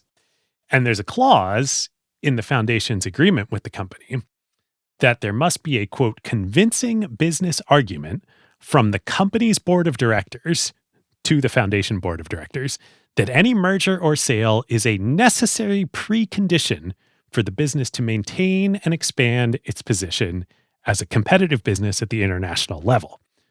Now, in management's eyes, like we've just been talking about, there's so much consolidation happening in the industry. Like, of course, it is a necessary precondition, given everything going on, that we need to get to a larger scale. And so that's why we have, after 10 plus years, finally found the right deal. So they go to the foundation board expecting that everybody's going to see the light and just agree here. And the foundation board is like, yeah, I mean, I hear what you're saying, but have you looked at our revenue and profit growth over the last 15 years? Are you really telling me that we need to do this in order to maintain and expand our position as a competitive business? Are you really, really telling me that? And management's like, yes. Isn't this what we've been working to? Why did we spin off the enzyme business? Why did we do all this if we weren't just preparing for a sale? And the foundation board is like, How about you come in and present to us with your financial advisors? My rubber stamp's feeling like it is not working right now. I'm not sure. Yeah. Oh, my daughter loves to say when something doesn't go her way these days, she says, not working. Foundation board is like, not working. So what ensues, management comes in, they present in 2 board meetings, first in August 2004 and then a second one in September, where they get a do-over, and they fail to convince the foundation board. So they block the merger. This is like the opposite of what happened at OpenAI, where like the foundation here is saying like, no, you must continue as an independent commercial entity. It's a fascinating analog. And this is, I think, one thing that makes this company really, really unique. But for having foundation control with a very specific charter and mission, this company gets rolled up. Absolutely. 100% chance if this ownership structure were not in place, we would not be doing this episode today. And I don't exactly know what the deal terms were, but basically in public company land, if anybody comes to you and offers you 25 to 30% higher than your shares are currently trading, congratulations, they get to own your company. And that didn't happen. That didn't happen here, which turns out to be, unbeknownst to pretty much anyone at the time, and I'm sure not even the foundation board, a very prescient decision, because there is a small group of researchers within Novo Nordisk, led by a woman named Lotte Bjerre-Knudsen, who is working on a pretty incredible project that is showing a lot of promise. And that would be GLP-1 agonist drugs. That is a mouthful, David. That it is. But I'm pretty sure many of you know what that term means. Or even if you don't, you've probably heard the marketing names for the current class of those drugs that Novo Nordisk has on the market, which would be Ozempic and Wegovy. Or Rybelsus, which just got FDA approval pretty recently. Yes, indeed. So, before we tell the story of how GLP-1s started being researched and the very unlikely place that they came from, we want to thank our longtime friend of the show, Vanta, the world's leading security compliance and trust management platform. Vanta automates your security reviews and compliance efforts, so frameworks like SOC 2, GDPR, FedRAMP for payments, and critically for healthcare, HIPAA compliance and monitoring. Vanta takes these otherwise incredibly time and resource draining efforts for your organization and makes them fast and simple. Yep. It's the perfect example of a quote we talk about all the time on Acquired, Jeff Bezos' maxim to focus only on what makes your beer actually taste better. In other words, spend your time and resources only on what's actually going to move the needle for your product and your customers, and outsource everything else that doesn't. Vanta and security, compliance, and trust management is this to a T.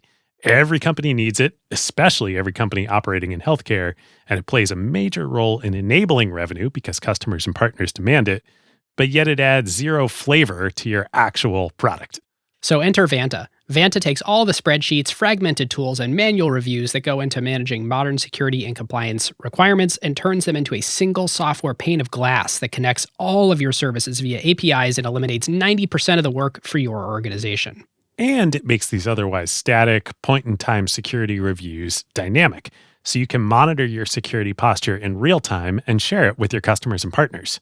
Yep, and it scales all the way up from seed-stage startups to large enterprises like Autodesk, Gusto, ZoomInfo, many large AI companies, and more. They have over 6,000 customers now and are quite a large enterprise themselves. So if your company is ready to automate compliance and go back to making your beer taste better, head on over to vanta.com/acquired and tell them Ben and David sent you. And thanks to our friend Christina, Vanta's CEO, all Acquired listeners get $1,000 of free credit. Our thanks to Vanta. So David, glucagon-like peptide 1 receptor agonist. What is it and where did it come from?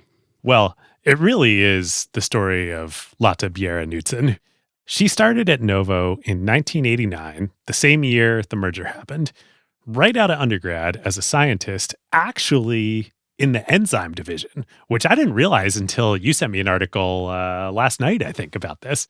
Yeah, remarkably, there is this paper, I guess it's a paper, called Inventing Liraglutide, a glucagon-like peptide 1 analog for the treatment of diabetes and obesity that was published in 2019. But it is a first-person account by Lotte of the entire journey and her career and how all the research went down and where it came from that is published in ACS Pharmacology and Translational Science, publicly available to everyone. Like, she has just told the story, and it's very academic, scientifically written, but it's super cool that she's the hero of this story and sort of got to write how it all went down. Yeah, super cool. We'll link to it in the sources. Yep. So eventually, after a couple of years, she switches from the enzyme division to the diabetes business. And specifically, remember, this is not long after the genetic engineering revolution has happened. She gets put on the team that is screening new potential compounds that they could create for treatment of type 2 diabetes. Right around this same time, oral anti-diabetic medications are becoming a big thing in the market. So these are drugs like metformin, if you've ever heard of that. That's the most commonly used one for type 2 diabetics. They're kind of like the first line of defense for type 2 diabetes before you progress to insulin treatments. And Novo doesn't have a drug in this category. Despite being like the insulin leader, Novo and Novo Nordisk never had a viable oral anti-diabetic. So Lotte's part of this group that's looking for new candidates. So in the early to mid 90s, Lotte starts digging into the academic research. And there's new work coming out that in type 2 patients, a big part of the mechanism that messes with actual insulin production is a hormone called glucagon-like peptide 1, or GLP-1, Ben, as you were talking about. And the thought is that if you could somehow get more GLP-1 into these patients' bodies, you could stabilize their insulin production and thus treat the disease. Seems pretty straightforward. You could imagine that you could now just use the same recombinant DNA techniques to genetically engineer more GLP-1, just like you engineer human insulin. No big deal. Seems pretty straightforward. In fact, why don't you just go eat some GLP-1? Just get it into your body however you want, and I'm sure it'll work out. Right. No big deal.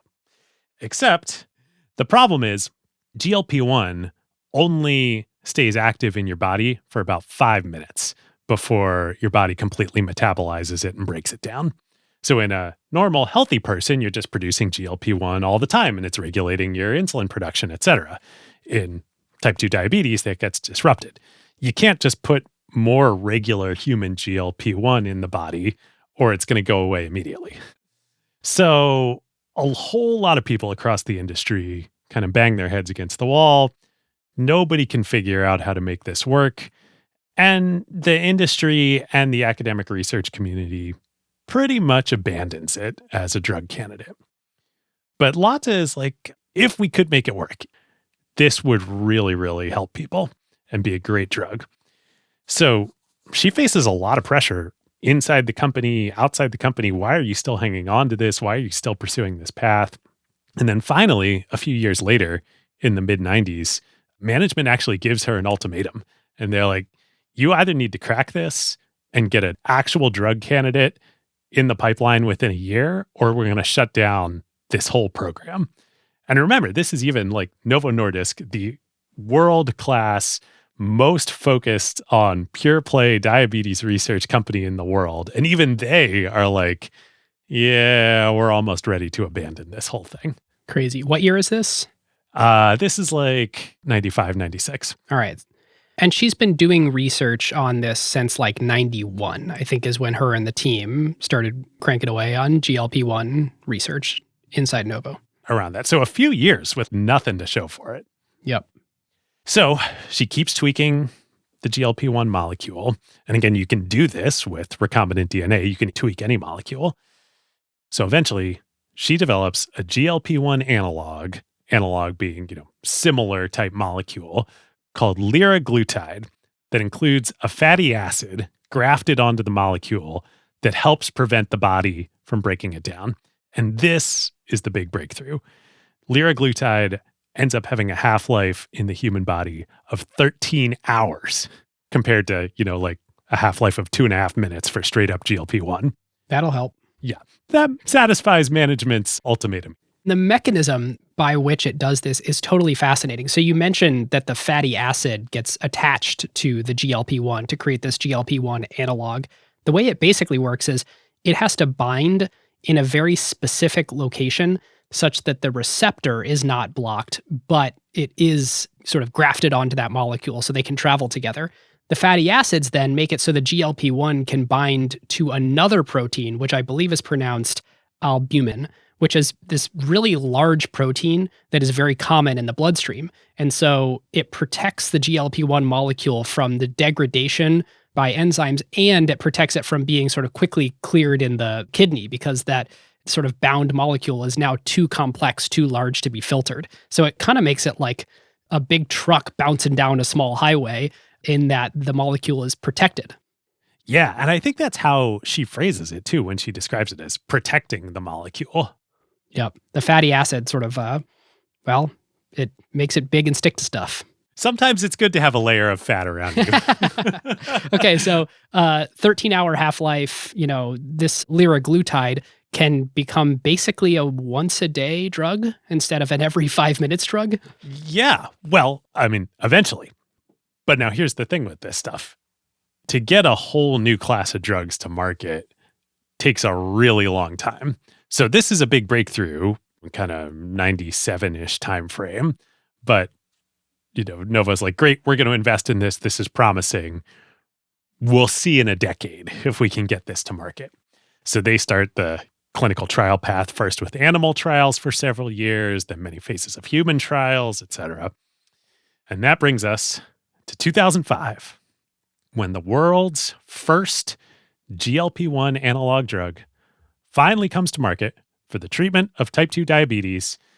Of course, I'm talking about the world-famous, well-known Byetta from Eli Lilly. Ba-na-na. Not a Novo drug, not from Latte's work, and developed in a completely parallel way. Not Ozempic, not Victoza, not Wegovy, something completely different. This might be the most random occurrence that we've ever had on Acquired. David, if I called you and said, ship me a lizard, this is important, would you do it? Knowing this context, I would actually say yes. An actual lizard. Is that where you're going?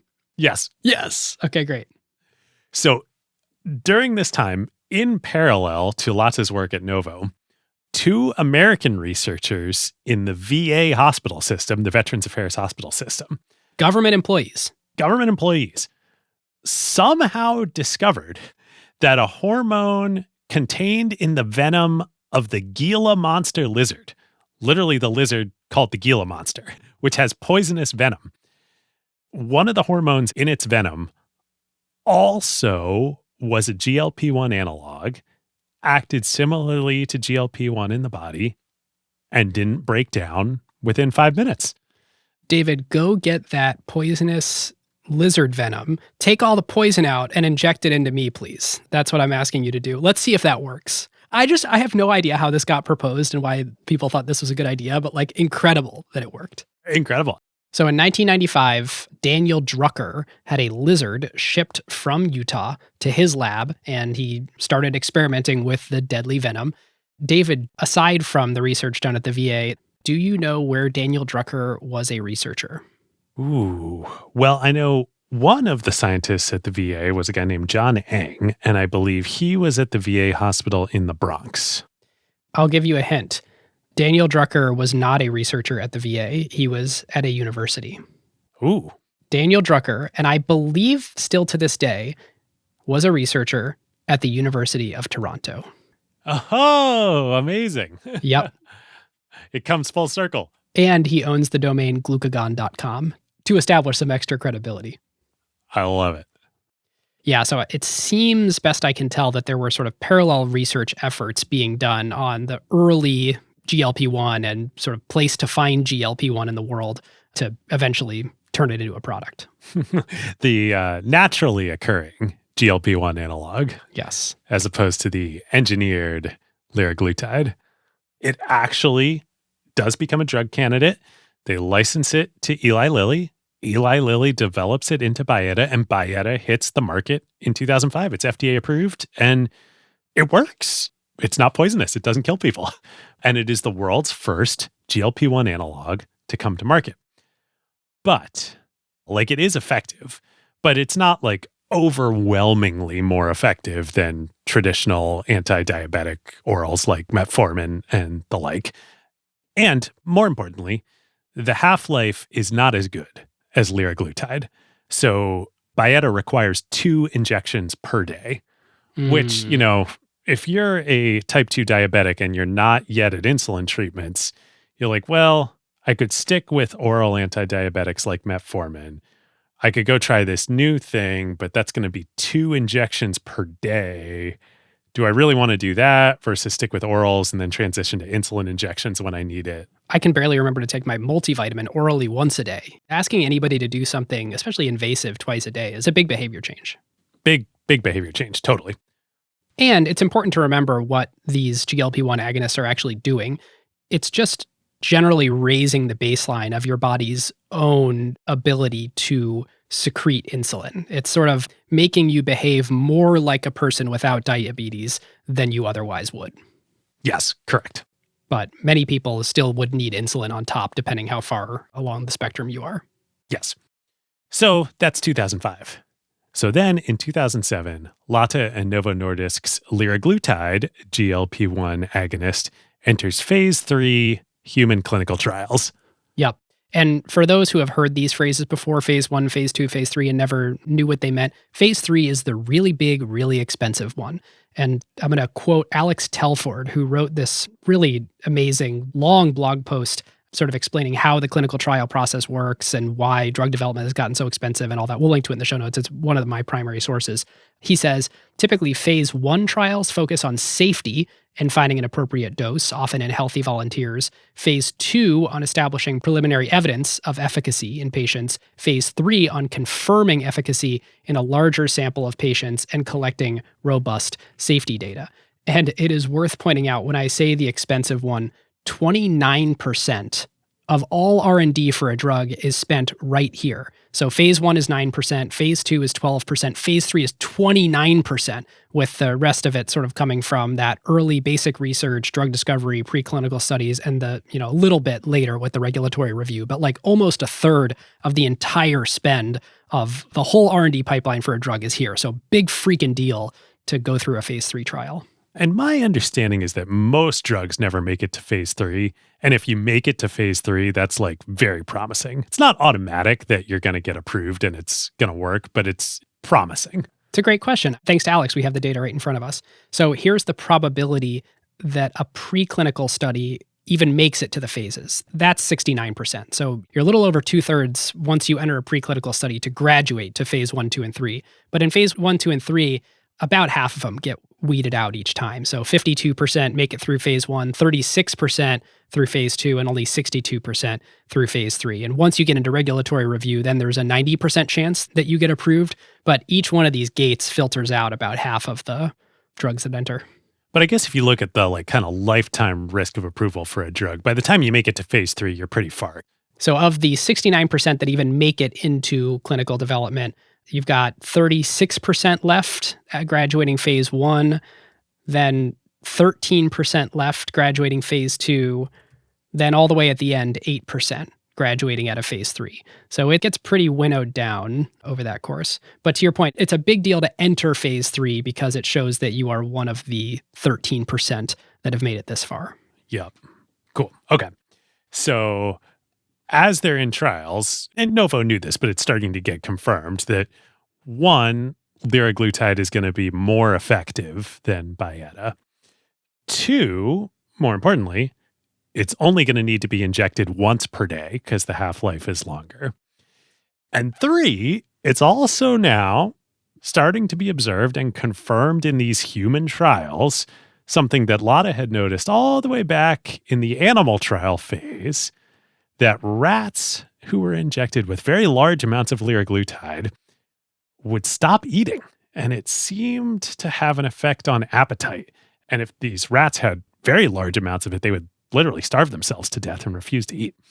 And this effect is persisting in humans here in the phase 3 trials. Which wasn't a guarantee because there's lots of rat behaviors that then don't replicate in human trials.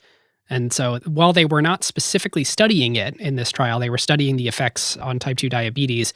The early reports of this might be replicating in humans was promising and surprising, but it wasn't happening to huge degrees. Like with the dosage of liraglutide that they were planning to sort of make the approved dose, it's not like you were seeing this crazy dramatic weight loss. It was just like, oh, that's interesting. You also eat a little bit less when you're on this liraglutide drug.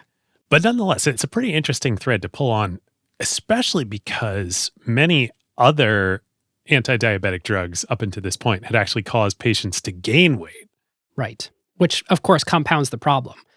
Right.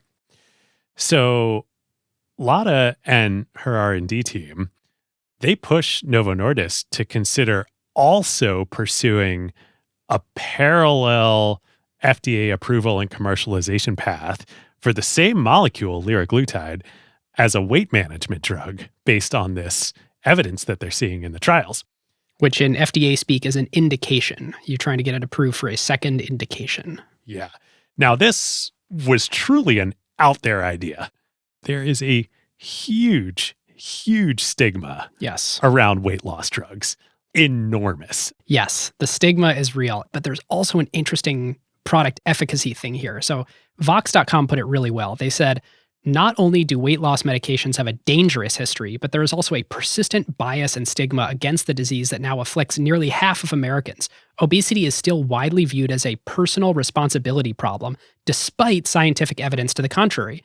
And history has shown that the most effective medical interventions, such as bariatric surgery, which is stomach stapling, effectively the gold standard in treating obesity, often go unused in favor of diet and exercise, which for many don't work. And like this is proven over and over and over and over again. You can't just tell people change your lifestyle. Most people literally can't. There's too many things working against it, including their own biology. Additionally, this is pretty interesting. Researchers thought it was actually impossible to create a weight loss drug that was both safe and effective. Yeah. You talking about fen-phen? Yes. I mean, it dates way back even before fen-phen to the amphetamines in the 70s. People are taking speed because that's like the accepted weight loss drug. Yeah. Fen-phen was a combination of a drug with speed. One of the phens is speed, I believe. And so in the 90s, was it heart attacks? Yeah, it was major heart damage. Yeah, so that scared the crap out of the FDA, out of companies that are pursuing weight loss drugs. Yeah, this was a disaster. It kind of was like a grassroots thing that built up, and the two phens were independently approved for separate use cases. And a physician got the idea to combine them. And since both drugs were approved, Big Pharma was like, oh, wow, weight loss drug, miracle drug, let's commercialize this. And so they pushed the FDA to rush the process, which they did, thinking, again, both of these drugs are approved. And it turned out that when used in concert, it caused major heart damage. So I think something like 6 million Americans took this thing, and like a large portion of them ended up with major cardiovascular issues. It's awful. I mean, that was the worst one, but there was like 7 or 8 over 4 decades of these either dangerous or just completely ineffective weight loss drugs. So most pharma companies completely steered clear of the black hole budget item that was weight loss research and development. It's kind of going back to the beginning of the episode in Rockefeller's dad and the snake oil salesman. Like, this is the stigma around this stuff. Totally. And to illustrate this numerically, the annual obesity drug sales were only $744 million up until 2020. The market for weight loss drugs, it was just tiny because basically nothing worked and everyone was scared of it. That $744 million included the commercial sale of liraglutide for weight loss, which had, already been on sale for 6 years. So why is everyone freaking out about Ozempic now? Like, does it feel like basically nothing worked before? It was true. Nothing worked before in a safe way. So there is sort of this like magic number around if you can actually safely enable someone to lose 10% of their body weight or more, then there's a market. But otherwise, it basically rounds to zero because people just don't think it's worth the trouble, and neither do the companies. Yeah, it's like you need the appropriate amount of activation energy for the reaction to catalyze here. Exactly. And just to, put a really close to home, even finer point on this stigma, As recently as 2005, like same year Byetta came out, Novo Nordisk's own official position on the obesity category, as articulated by the then CEO, Lars Sørensen, was, quote, obesity is primarily a social and cultural problem. It should be solved by means of a radical restructuring of society. There is no business for Novo Nordisk in that area.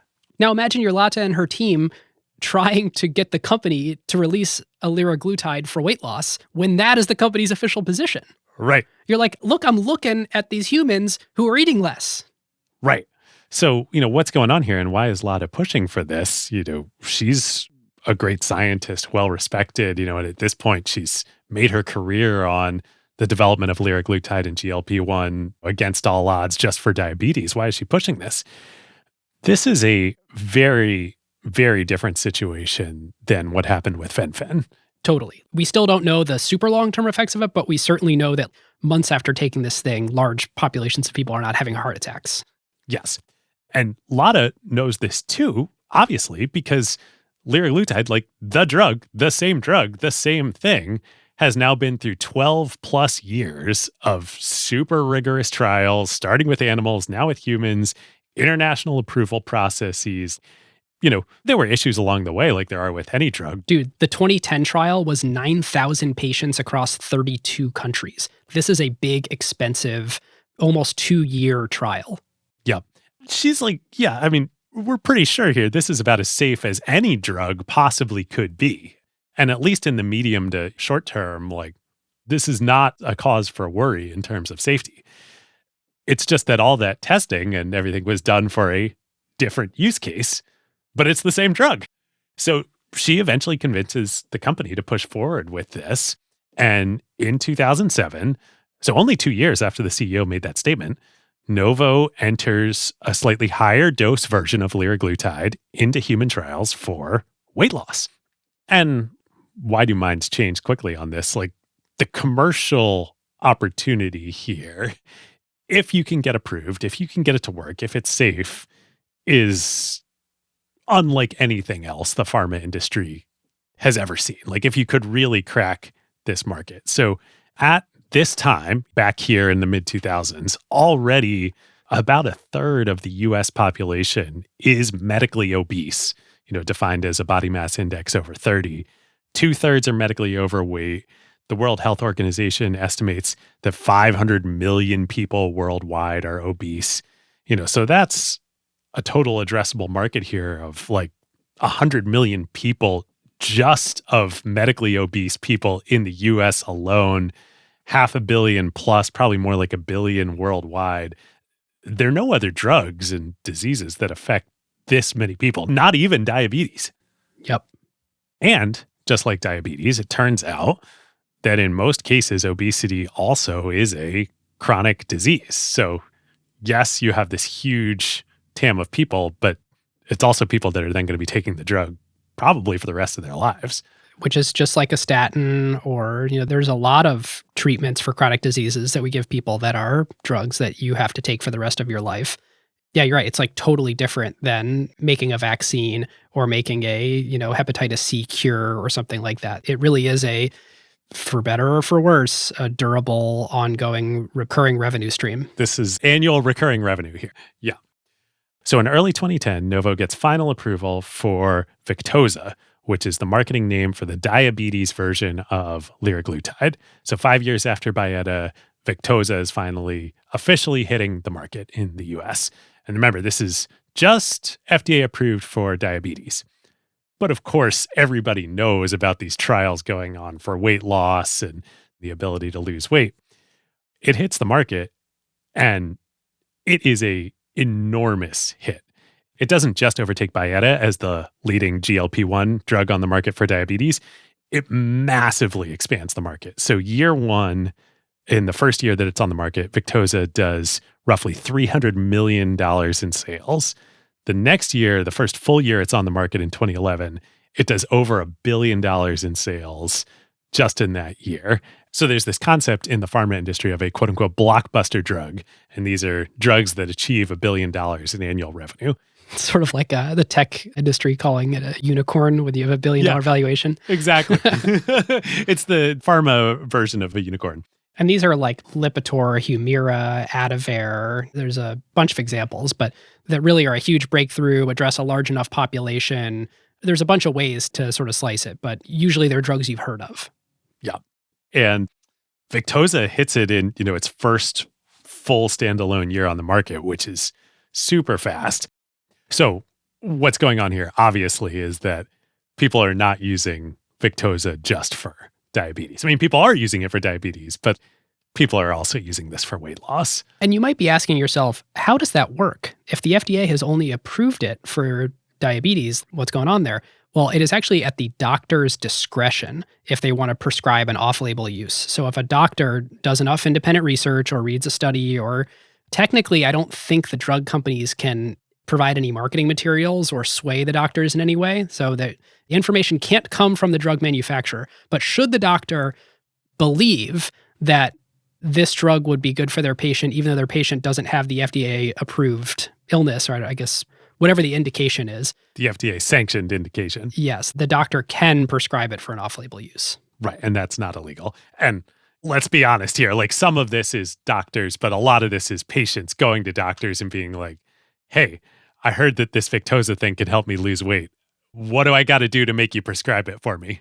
I saw an ad that said, ask your doctor if Victoza is right for you. So I'm asking you if it's right for me. Yeah.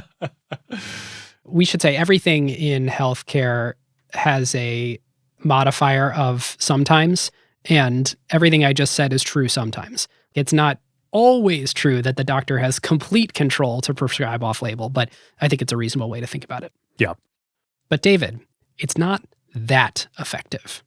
You can lose weight taking Victoza, but it's not necessarily a life-changing thing. Right. So at the end of 2013, Novo submits Saxenda, the official weight loss version of liraglutide, to the FDA and EU for approval. And it's a slightly higher dose version, and expectations are at an all-time high for this. Novo's market cap has already been running. It now passes $100 billion on the anticipation of Saxenda's performance. And it's not that big a hit. It's a hit. It has good sales. And to be fair, I think a large amount of the early adopter GLP-1 weight loss market was already just using Victoza. So clearly a lot of the Victoza revenue was actually Saxenda revenue that was pulled forward, so to speak. But Ben, like you're saying, the big issue is that even with the slightly higher dose of liraglutide, it yields long-term on average across populations about an 8% BMI reduction, which is meaningful, but it's not that meaningful. In research, it is crazy. I heard over and over again physicians and other people in the industry echo this kind of magical 10% weight loss reduction number, where there was always this belief in the industry that if something could reliably help you lose 10% or more, then it sort of tips. And Saxenda just didn't get there. Yep. So regardless, the next year, 2015, is a record year. Total company revenues for Novo Nordisk hit $16 billion, which is incredible for a pure play diabetes and now diabetes and relatedly obesity pharma company. But the stock flatlines.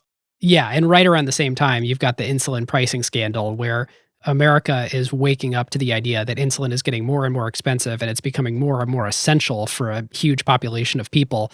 And this is across the whole industry. It's Sanofi, it's Novo Nordisk, and it's Eli Lilly. Everyone's insulin has gotten more expensive and they come under fire in the public eye. And so the sort of Saxenda not being the blockbuster drug that, expectations had trumpeted up to be, plus this increasing pressure around insulin and I think a CEO change. Yeah, well, the CEO change, I think, was a result of this. So what you're leading up to is in 2016, the stock takes a 40% hit, which is wild. Today, at the beginning of 2024, this is a $500 billion company.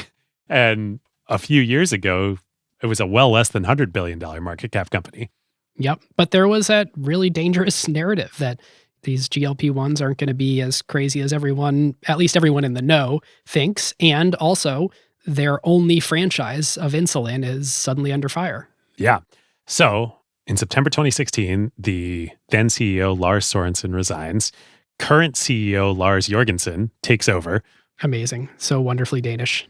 Sidebar, this is wild. So right now, today as we record this, Novo Nordisk is the 15th largest company in the world by market cap. And when I was doing research for this episode, I of course Googled Lars Jorgensen. When I did, the results that Google gave me, results 1 through 6 were for the University of Kentucky swimming coach, who is also named Lars Jorgensen. Talk about below the radar. Who I'm sure is a great and storied, NCAA swimming coach. But it wasn't until number 7 when I actually got the CEO of Novo Nordisk. That is how underappreciated this company is. It's crazy. Anyway, right around this same time, Novo begins phase 3 trials with their new next generation improved GLP-1 analog, semaglutide, which I think is pronounced semaglutide. We've also heard semaglutide. We did an obscene amount of research on this and don't have a good answer. So if you know, get in touch with us. The most reputable source we could find seemed to say semaglutide. Yes. Which makes sense, coming out of liraglutide, and I believe there's a duaglutide, so we're rolling with semaglutide. acquiredfm@gmail.com if you disagree. And semaglutide has several benefits over liraglutide. One, it is much, much longer lasting in the body, so it only needs to be injected once per week instead of once per day. Massive benefit just on patient convenience there with the half-life being so much longer. 2, and much more important for the near term, it is twice as effective as liraglutide for weight loss. So we're talking 15% plus long-term BMI reduction, which is well beyond, Ben, as you were saying, the 10% magical threshold. Yep. It moves from the domain of irrelevancy to the domain of, is this a miracle drug in the press? And there's some more potential benefits that we'll talk about in a little bit here. But this compound, this GLP-1 agonist, semaglutide, is, of course, Ozempic and Wegovy. All the same thing, all semaglutide. Ozempic is the diabetes marketing product, and Wegovy is the weight loss marketing product. Yep. So a few words on how it affects weight. The natural GLP-1 produced in your gut travels to your brain. This is a hormone that moves throughout your body, much like many other hormones, and it triggers a response to tell your brain, hey, I'm satiated. It tells you that you've had enough, that you feel full, and it can cause you to stop thinking about your hunger. And if you're someone that's constantly fixated on food and restraining yourself from indulging, it can quiet that impulse. Or at least reports are that that is sort of what people feel. It can also slow digestion. So not only does your brain think you're full, you literally are now full since the food takes longer to move through your digestive system. And David, you mentioned that 15% weight loss. They're still studying exactly why it works, but it's believed to be that it's sort of these two mechanisms working in action together. And as you can imagine, food taking longer to move through your system kind of can make you feel gross. Like the side effects naturally include things like nausea, vomiting, constipation, things like that. But these reports of side effects are pretty widespread. I listened to a bunch of things, one of which was a TGIS call with a professor of cardiology that cited about 1 out of 6 patients have side effects that are so severe that they discontinue the drug. So it's sort of this, we don't exactly know why it works. We have studied it a bunch, so we know that it works, but you can sort of imagine why the side effects might be linked to the idea that if you're eating, really calorie-dense food, really fatty food, hard to digest food. And it's moving slower. Right. I wouldn't want food either. Yeah. The thing that's really fascinating to me about semaglutide as a weight loss drug is that you can't just sit around eating pizza and ice cream and lose weight. The laws of thermodynamics in the universe still apply. Your body will always retain the difference between the digestible calories that you eat and the calories that you burn. But the reports from those who are taking it, it's really more like you just don't want to eat large quantities. You don't want to eat really calorie-dense food. And it sort of just changes your habits without you trying, or at least you having to try as hard as you did in other attempts to lose weight. It sort of solves the debate that had been going on for decades of, is it a behavioral problem or is it a medical problem? Well, if you're taking medicine that changes the way that your body chemistry works, but also literally causes you to naturally change your behavior, it really actually addresses both concerns. Right. So 2018, Ozempic finally hits the market for diabetes. And then in 2021, Wegovy gets approved for weight loss. Ozempic does over $1 billion in revenue in 2019. Its first year on the market. It's clear it's going to be a huge hit. And it's like even more than that. This is like even more than Victoza back in the day. It does $1 billion in revenue, but like it's massively supply constrained. Like it could have done a lot more. These drugs still, Ozempic and Wegovy, could do a lot more revenue than they are doing right now. Which, by the way, on earnings calls, the company says, yeah, that's going to be true for a long time. The demand for this drug will continue to massively outpace our supply, and we will be here on earnings calls over and over and over again telling you that no matter how many factories we build, we are supply constrained still. Yes. So at this point, it's funny. I think for most people that are discovering Novo Nordisk now, us included, I didn't know anything about this company until a few years ago. 32 years after Lada and her team started this research. Right. If anything, we think of this company as like, oh, it's the GLP-1 company. It's the weight loss drug company. And like, no, for 100 years, it was the diabetes and the insulin company. But it's clear at this point now that no, this is now a GLP-1 company. And that grew naturally out of the diabetes and the insulin research and Lada's work, and sort of in this organic fashion that is so different than the rest of the pharma industry. But the net result of this now is that, yes, insulin is still a large business within Novo Nordisk, but it is a GLP-1 company.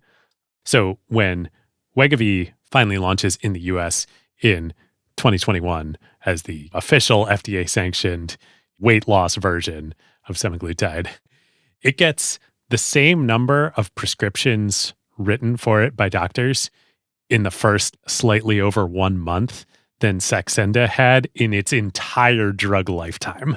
People were already, quote unquote, misusing Ozempic for weight loss before this. So like Ozempic supply was fully exhausted. And then now Wegovy supply fully exhausted. Well, in February of 2021, after the clinical trial finishes on semaglutide for weight loss, so for Wegovy to hit the market in the US, the New York Times runs a story and just calls it a game changer. They say for the first time, a drug has been shown to be so effective against obesity that patients may dodge many of its worst consequences, including diabetes. So like with the biggest megaphone you could possibly point at people, they're being told this thing freaking works and it's a miracle drug. Yeah. And we'll talk a lot more about pros and cons and all of that and everything around that in a minute here in analysis. But just to wrap up the story, the company's market cap basically goes vertical. In 2020, right before all this hit and as Ozempic was coming online, the market cap had climbed back up above 100 billion. Summer 2021, it hits 250 billion. By the end of 2022, it hits 300 billion, which, mind you, is against a market and macro backdrop of massively rising interest rates and stocks and equities being down across the board. Like Novo Nordisk is up during this period. And then this past summer in 2023, it passes 400 billion market cap, and it is currently flirting with the $500 billion mark. Revenue goes from 20 billion in 2019 to 25 in 2021, 30 billion in 2022, and in 2023 so far, in the first 3 quarters that they've reported, it is up another 30% year on year. Of course, with, Ben, as you said, years worth of supply constraint demand pipeline. Yep, that is pretty crazy. David, you mentioned it as the GLP-1 company already, and that sort of transition has already occurred. You're totally right. Looking at the numbers, 51% of their revenue comes from diabetes-focused GLP-1 drugs and an additional 18% from obesity-related GLP-1. So 69% of their revenue comes from semaglutide or liraglutide. I mean, it's crazy. That happened in a decade. Yeah, totally wild. Insulin has become, to your point, it's still a part of the business, a smaller share of the business. Again, this is of revenue, not of profits, but 22% of their revenue today comes from insulin. That leaves about 9% from the other efforts that they're putting energy into, rare diseases, so things like hemophilia. They continue to be a ridiculously concentrated company. They make about $10 billion a year in net income. So they're also a very, very profitable company, among the most profitable in all of pharma.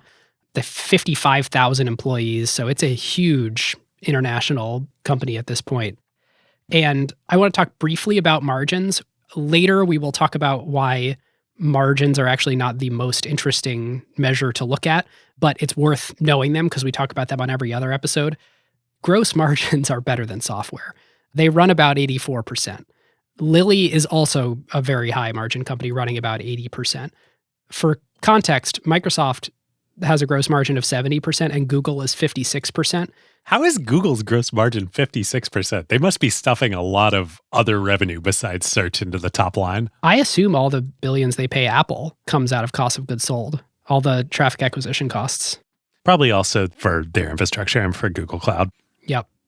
So at 84% gross margins, you should know they're 10 percentage points higher than your average successful big pharma company. They're concentrated in terms of what they actually focus on, but they're enormous and more profitable than everybody else. So they've sort of threaded a needle that if you were pitched a blank canvas, you would say like, well, it's impossible. You need to make a trade-off somewhere. If you're going to be so narrowly focused on just one or two conditions and really one singular interrelated condition of metabolic disorders, either you can't have all the revenue or you can't be so ludicrously profitable. And turns out the thing that they picked, they can be both. Yes. And also, it gets better. So because semaglutide has such a long half-life relative even to liraglutide, I mean, it's a once-weekly injection. So like, the half-life in your body is days. It's staying in there for a long time. Remember, natural human GLP-1, your body processes that in like 5 minutes. So having GLP-1s active in your body for so long, it's reaching other tissues in your body that normally GLP-1s wouldn't. And indications are showing that that is beneficial for those organs. So currently, Novo has clinical trials going for semaglutide, like same drug, same GLP-1s, use case in treating cardiovascular disease, in treating Alzheimer's, in treating kidney disease, many others. Again, this is all for like a molecule that through FDA processes and EU processes has been deemed safe enough to be on the market for the accepted use cases. Same drug. Now is showing evidence that it can also attack these other major disease areas. This is the gift that keeps on giving here. Could be. Everything is really early, but it really might earn the title of miracle drug. It really might. Now, not a scientist at all. This is just my thought looking at this. But yes, could be a miracle drug for humanity, and certainly already is a miracle drug for Novo Nordisk in terms of financial performance. Like, no doubt about that one. No doubt about that. Well, this is a very good place. I've got a couple of broad topic areas that I want to hit here. Let's start with the general state of affairs of GLP-1s today. So the first thing to know is sticker price. The price of Ozempic to treat diabetes is north of $1,000, and Wegovy for weight loss is north of $1,300 per month before insurance. And this is in the US. So expensive, right? That's a lot of money. In Canada, of course, Ozempic is $147 a month. In the UK, it's $93 a month. So everything that I'm about to talk about is a uniquely American problem, much like most problems in our healthcare system. So how do these drugs get paid for in the US? Well, that depends. Rich people just out of pocket if they don't have coverage. We've seen all the headlines about it being rampant in wealthy New York neighborhoods or around Hollywood, but let's segment that away for a moment and say, well, okay, outside of that. Well, first, let's talk about private insurers. You might have coverage by your company's insurance. And this is a good place to talk about the two most pernicious issues in the entire US healthcare system that are deeply intertwined. One, incentive alignment, and two is time horizon. So, the average American in the private sector holds a job for 3.7 years. That means that on average, I see where you're going with this. Insurance companies are going to churn you every 3.7 years or sooner if your company changes the insurance plan. So their incentive is to cover you only in two categories of things. One, things that pay themselves back in less than 3.7 years, Or two, things that have such an overwhelming demand from employees that their employers think that they absolutely have to cover them to stay competitive. Now, you're sitting there thinking exactly the right thing, which, David, you already acknowledged. But if I lose weight today, I'll benefit in the long run. But will my insurance company lower their costs in some way? I mean, if I'm obese, I'll almost certainly have complications later that'll cost hundreds of thousands or millions of dollars once those become acute conditions. But those costs won't be realized by your current insurance or your current employer. Oh, man. So if I'm an insurer, I'm like, great, I'm going to offload all that onto Medicare. Exactly. The insurers are not really holding the bag for this class, these chronic conditions. This is the crux of the incentive problem in our healthcare system. There is just a mismatch in time horizon. You are invested in your own health for your whole life, but your insurance carrier is not. They're invested in your health for your plan life with them. Exactly. So what is the exception? The exception is if your carrier is the US government. So let's talk about Medicare. And Medicaid is a whole different discussion that involves states and is unbelievably fragmented, so we'll just not actually talk about it right now. But let's talk about Medicare. So Medicare is through the US federal government. It is a health insurance for people who are over 65, basically. The US federal government funds that plan with taxpayer dollars. And so a while back, which was actually not that long ago, just like 20 years ago, Medicare did not cover prescription drugs at all. Medicare Part D was passed into law in 2003 and took effect in 2006. It allowed Medicare to cover drugs, not just hospital and doctor visits, which was Part A and Part B. So today, Part D, interestingly enough, is legally prohibited from paying for weight loss, and it is specifically called out that it is legally prohibited. There have been efforts to change this, but there was a bill introduced in 2013 that basically has never been passed to try to get through. Interesting. Do you know if this was a result of the fen-phen debacle? That's part of it, but I think a lot of it is really just this stigma of like, well, you really should be taking care of that yourself. You really should be making lifestyle changes. Yeah. I could see the argument of like, why is the whole taxpayer base covering, people who should just be exercising more? Yeah. Even though like it's definitely been proven that that is not the case. It's not their fault. Totally. The Wall Street Journal has this great quote: "The scientific foundation for treating obesity as a disease rather than a lifestyle problem was solidified in the mid-1990s when researchers discovered that fat tissues release proteins that act as hunger and fullness signals to the brain. This system is out of balance in people with obesity, making it more difficult for them to lose weight. And for those who do lose weight, there are biological mechanisms making it hard to keep it off." So what is so interesting about Medicare is that we will all end up on it one day when we retire and we get off of our private insurance. So it does mean the government is left holding the bag with our health for the long term. So there are really two parties with aligned interests for us to stay healthy: ourselves and Uncle Sam. And for us, it's actually quite hard to look out for long-term interests because the feedback loop is too long. So like I go out and drink even though I'm going to have a hangover the next morning, and that's only a 12-hour feedback loop. Like lots of times you make long-term bad decisions. So the question is, can Uncle Sam fix that problem in some way? Well, it is far too early to say whether these recent GLP-1s are actually miracle drugs that massively reduce the complications later in life. And David, you mentioned there's research being done to figure out it might reduce heart attacks meaningfully and strokes and liver and kidney disease. But if all of these things turn out to be the case, the American taxpayer has a huge benefit in investing early to keep all of our healthcare bills down later in life. Yep. So I don't have a specific proposal. I'm not saying the government should pay for every single person in the country to be on Ozempic. We'll have to see where the studies kind of net out on the benefits of these long-term things.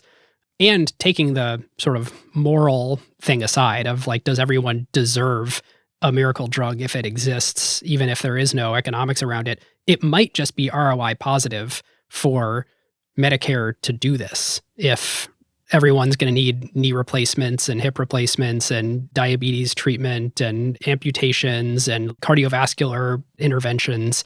Right. That is kind of the crux of the broader societal debate and issue here is obesity leads to such a huge amount of comorbidities and disease and health problems and issues. And, that's even just talking about the medical system, let alone everything outside of the medical system that it leads to. And is it worth a certain amount of both risk in terms of the drugs and cost and tax on society to save those expenses later? That's the question here. Right. So last thing to say here, payers are scared, and rightly scared, of how much it will cost them in the short term if they do start covering these drugs. 40%, as we keep saying, of the population today is obese. And the list price of these drugs is over $12,000 per person per year.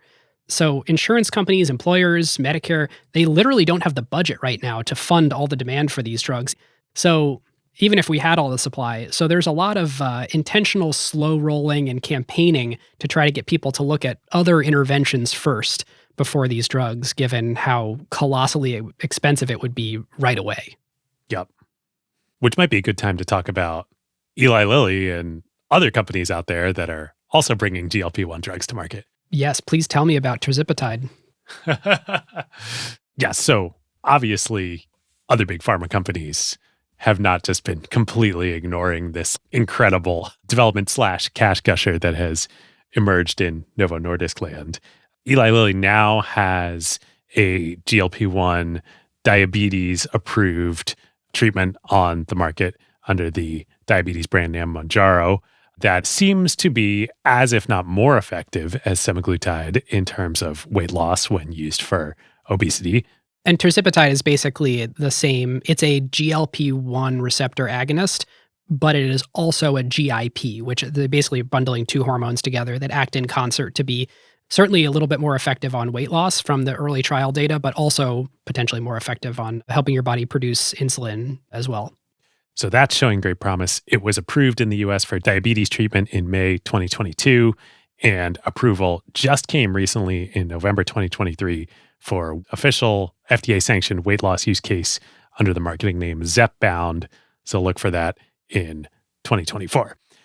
What this really shows, though, between Eli Lilly and Novo and other companies that are almost certainly going to get into the GLP-1 business, I think this is going to be like insulin all over again, where there's just going to be a series of product improvements and companies will drive innovation and increase supply. I mean, the demand is so huge out there that Mounjaro can be a huge hit.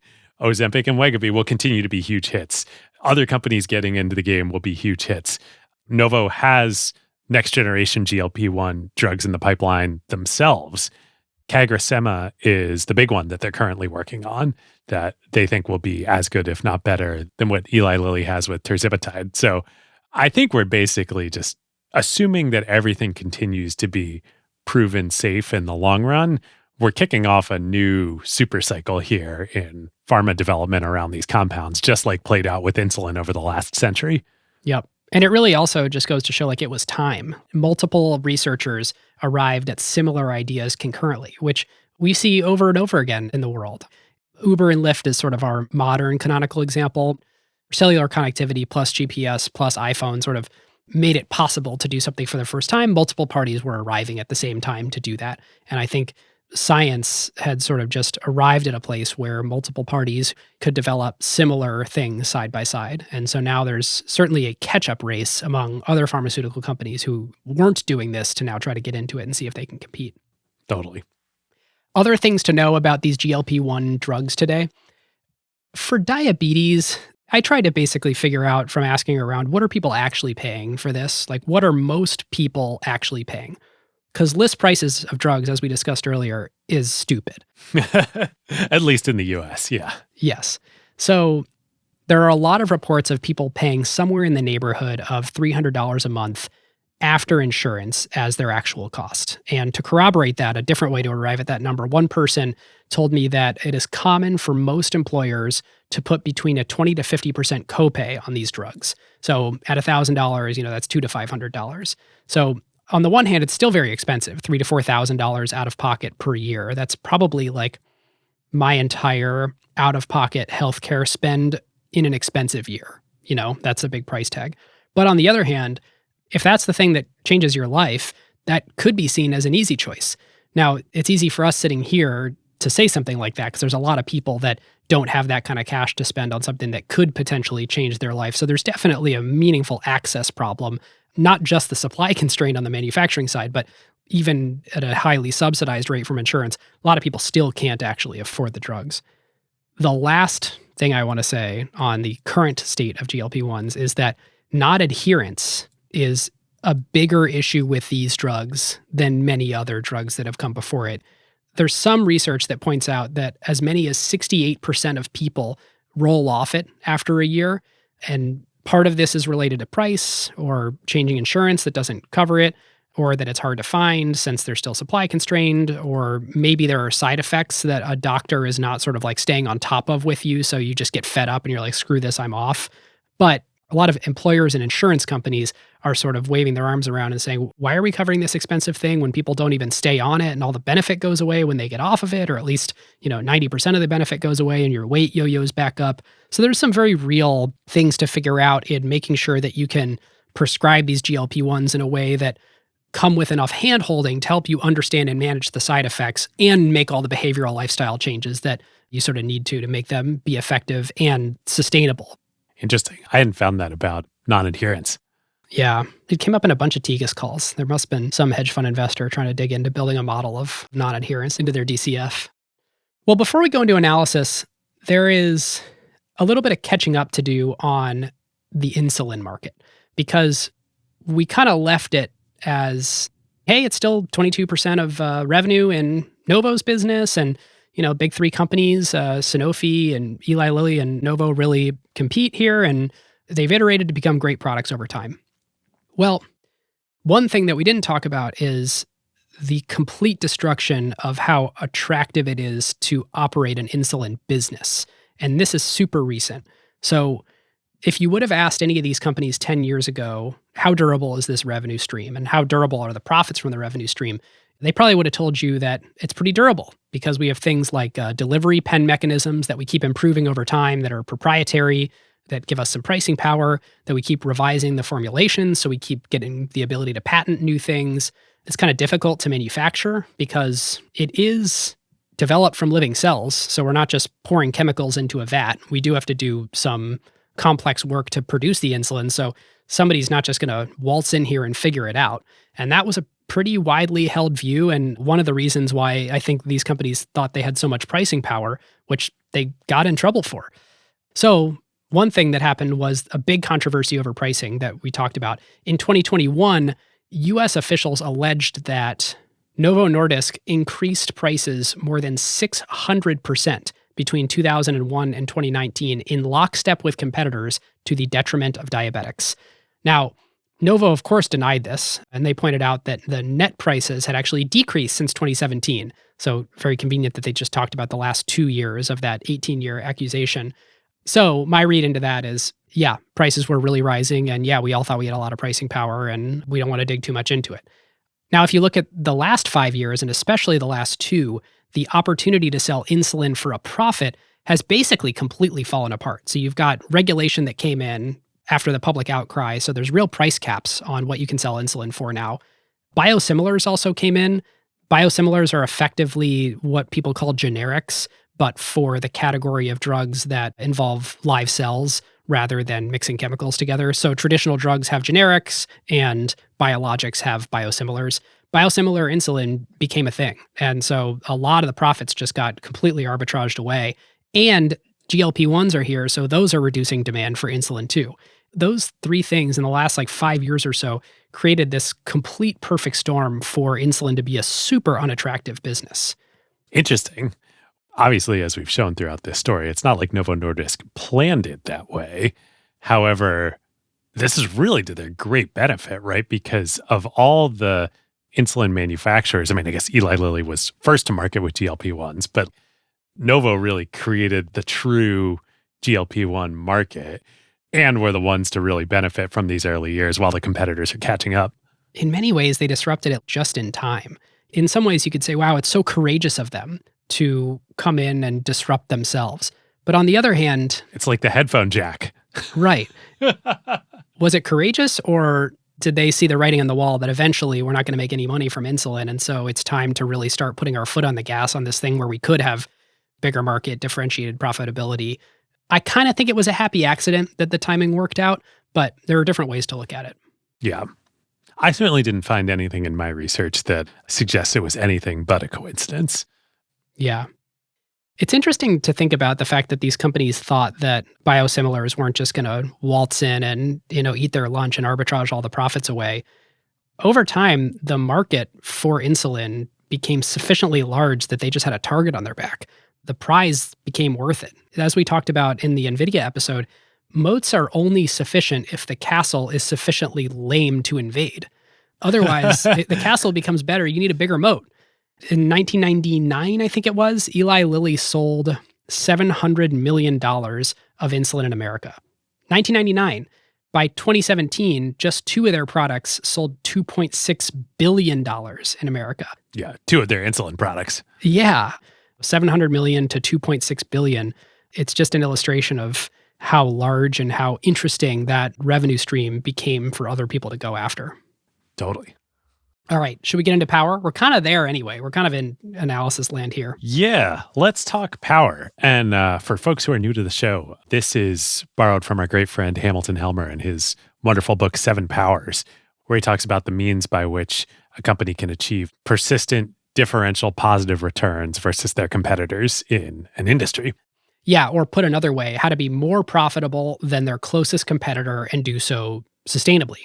So the 7 powers are counter positioning, scale economies, switching costs, network economies, process power, branding, and cornered resource.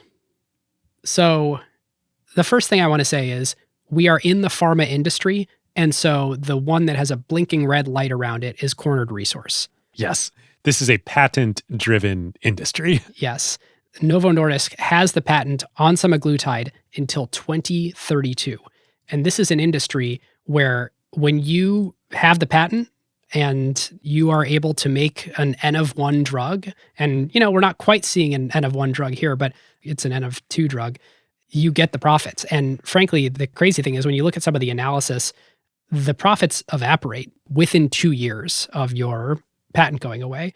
Now, that was from the previous era before biologics. So now that things are harder to copy because the molecules themselves are more complex and they require growing living tissue. More engineering. Yeah, that would fall more under process power and frankly scale economies because it requires more capital. But right now, like historically, pharma is a patent-driven cornered resource industry. Yep. I think how this GLP-1 kind of super cycle is going to play out if it continues. And what's interesting about the insulin history and the analog to that, it's looking like it's going to be like this ever stacking waves of patentable innovation and product innovation happening here. So like, yes, the semaglutide patent will expire in 2032.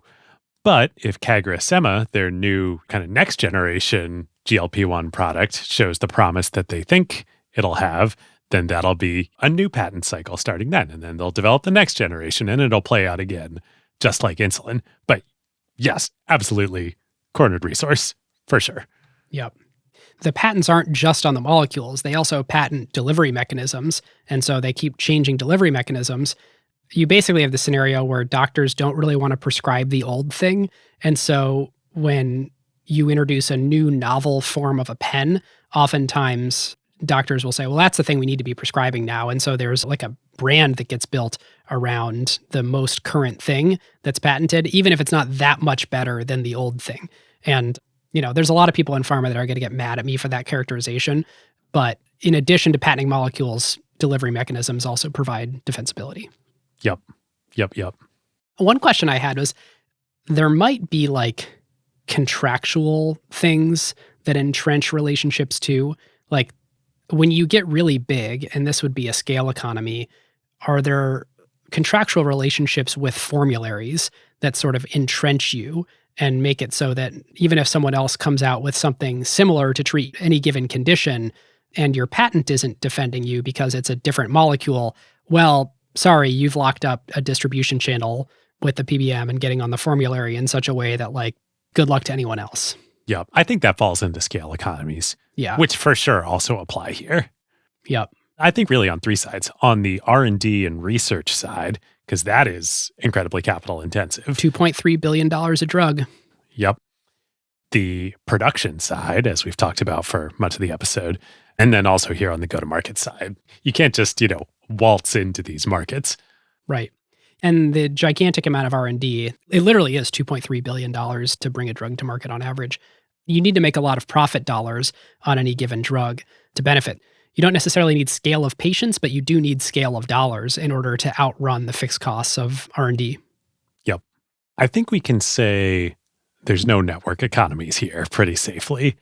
And I think we can probably also say there's no branding, although Ozempic has become such a buzzword. Oh, I think there actually is.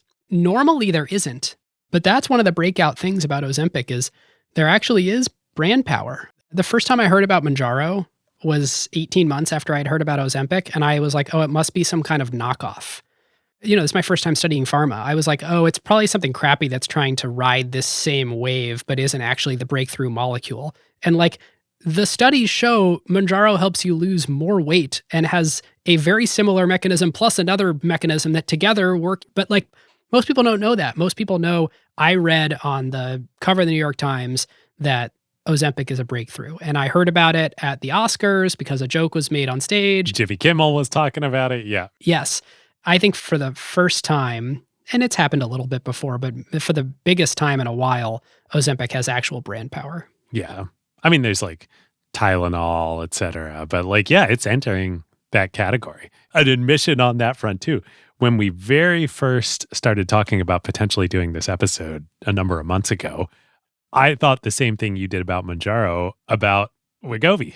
I was like, oh that must be a crappy knockoff. I did a cursory amount of research and I was like, holy crap, it's the same drug from the same company. I'm an idiot. It's literally the same thing. It's literally the same thing. Often in the same doses. It's technically a higher dosage, but you can get many different dosage levels of either drug. Right. And not only that, it is the one that is supposed to be for weight loss. But you're right, Ozempic has become this brand name. Yep, Vitamin O or Oz or, there's all sorts of... I've been reading the Ozempic subreddit for a while to prep for this episode. I bet you found some fun stuff in there. Totally. Switching costs are a thing. Switching costs with any drug are a big thing because once you find something that works for you, you never change. I've been on citrazine hydrochloride for my allergies for 15 years. I think it's Zyrtec. And no, I'm not trying anything else. It works. Why would I try something else? Yep. And especially in this case where in the vast majority of patients, it does seem that if you stop treatment, you will regain the weight. Yeah, that's one of the worst things about it. I will also throw in network economies. Oh, I had said I thought there was none, but I want to hear your case for it. Well, so I think most of the time in pharma, there's none. But with Ozempic, so I think there's two ways in which GLP-1s used for weight loss resemble consumer tech products. Oh. One is a tight feedback loop. When I start taking Lipitor, I don't physically notice anything about myself, despite the fact that something that is potentially very dangerous to me has become less dangerous with cholesterol. When I lose weight, I immediately notice, if I lose, 6 pounds in the first month, there is a super tight feedback loop there. And so in the same way that Zynga created these feedback loops for mobile gaming, and that sort of psychology has been used in all tech consumer products now to create these gratification loops, that totally exists with Ozempic. The second one is what I think is a network economy. You kind of become a walking billboard. Yeah. There's a little bit of taboo around sort of saying I'm taking Ozempic, but people know you lost weight. It has almost like a shareable. Ozempic can go viral in a different way than most pharma describes going viral. I totally agree with you. I would push back a little bit in the classification. I don't think this is actually a network economy. I think this is just incredible word of mouth marketing because I don't think other people actually get a benefit from you taking Ozempic. Yeah. But literally you become a walking billboard. It is a obvious word of mouth marketing. I guess the only one would be the taboo thing. If I'm taking Ozempic and I'm ashamed of it because I'm the first person, if 1 million more people start taking it, then it is actually better for me. Right. If Elon Musk tweets that he's taking it. Wegovy. Yeah. But again, it's the same thing. Right.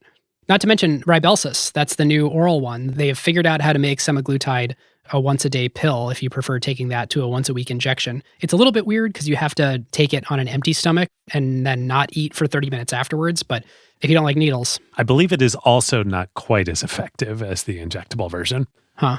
But still, it is an amazing feat of engineering that they created an oral version of this. And this is the kind of stuff that Novo Nordisk is so good at. It's all these decades of researching how do we make this stuff break down differently in the body? Because the issue with the GLPs is it can't get absorbed into your bloodstream by you putting it in your mouth and then it going into your stomach and, it's hitting the harsh environment of your stomach. So like figuring out how to make something go from your stomach into your bloodstream for a sustained period of time. Right. Protect the molecule enough. Right. That is sort of the Novo magic. Yep. Wow. There's a lot of power here. I think the only one we haven't talked about yet is counterpositioning, which is interesting. Maybe you can make an argument at the beginning there was because this could disrupt the insulin market, but I don't really think so. Yeah. And counterpositioning basically always exists in the takeoff phase and never exists later. I think that we keep kind of finding that pattern over and over again is incumbents don't really counterposition, startups counterposition. Yep.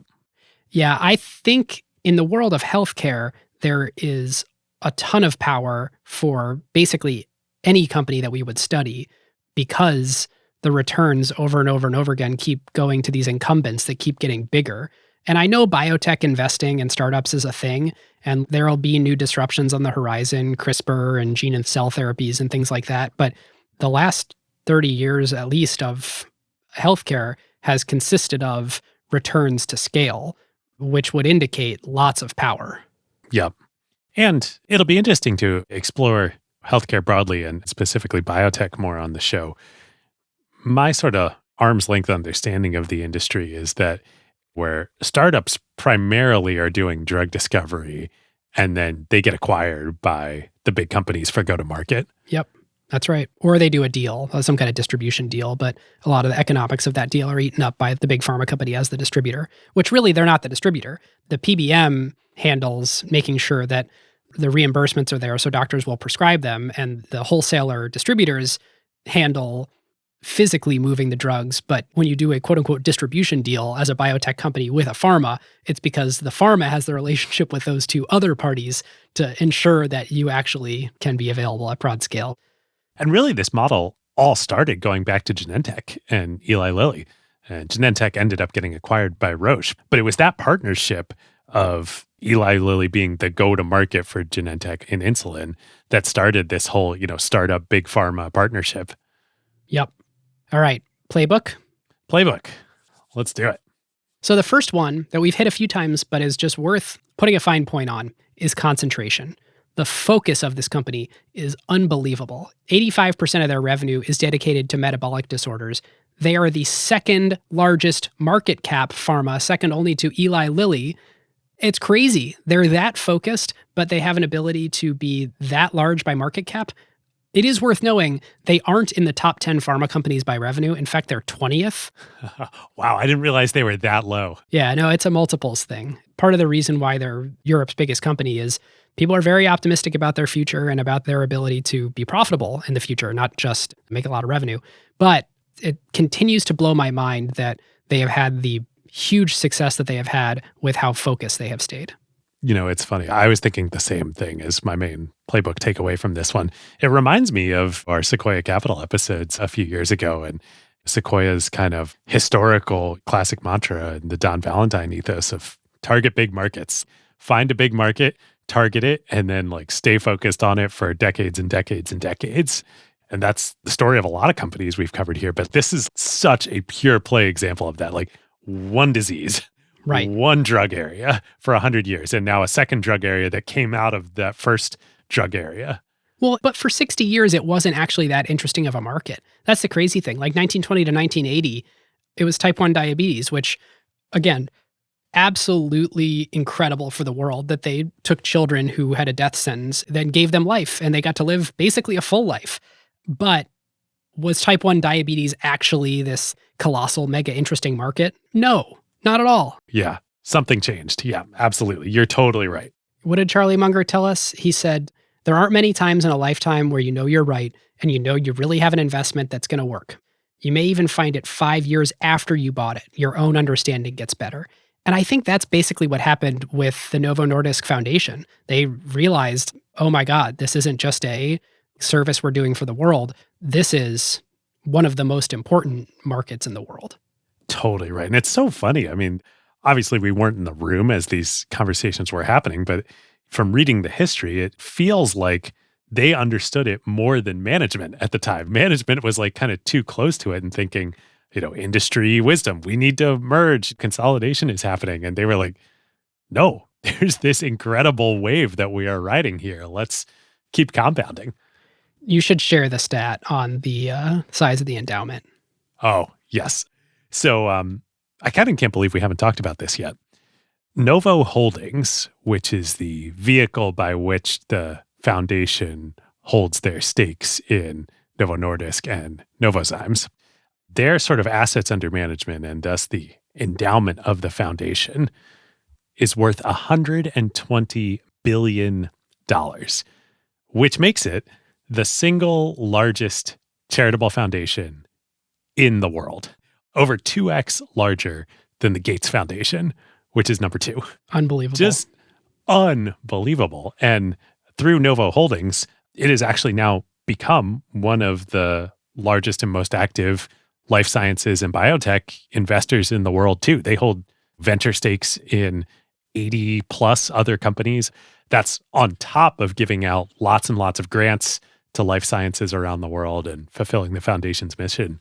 I mean, it's just wild. We're burying this so deep in the episode, but like, this is the largest charitable foundation in the world. That's wild. Now, it's interesting that it qualifies as that because, yes, that is totally true.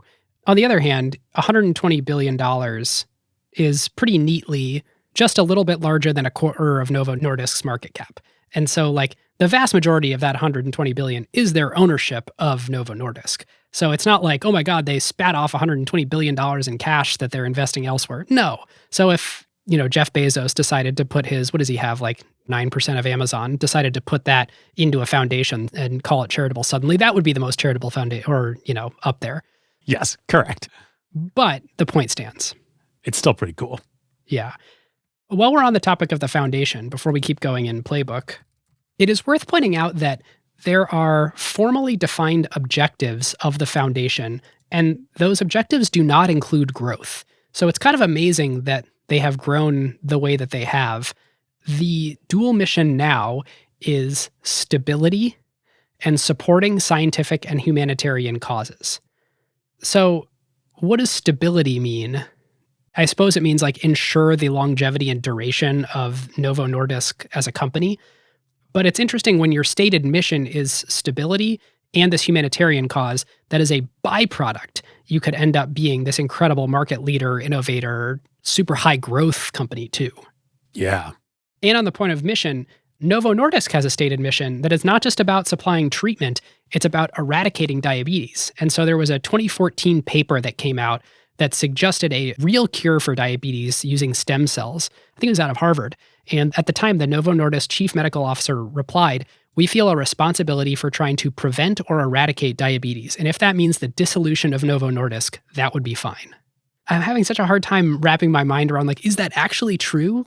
Is all of the behavior of the executives actually in service of curing diabetes, even if it means that their revenue would go to zero? Isn't that at odds with the idea of stability of Novo Nordisk? That quote was from 2014, did you say? Yeah, so previous administration, so to speak. And pre-GLP-1s becoming really huge. It's very easy for them to say that now because they could eradicate diabetes now and still be Europe's largest company just based on obesity alone. But from talking to folks from the outside, my sense is I think that is as true as it can be in a corporation.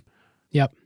I also found a stat that in the last 6 years, $4.5 billion of grants have been distributed. So I was a little tongue in cheek about like, well, geez, most of that is their ownership of Novo Nordisk, but like that is a lot of outflows to research. And I think importantly, that research often supports what Novo Nordisk, the corporation, wants to go do. And so it's nice to have a close relationship with researchers.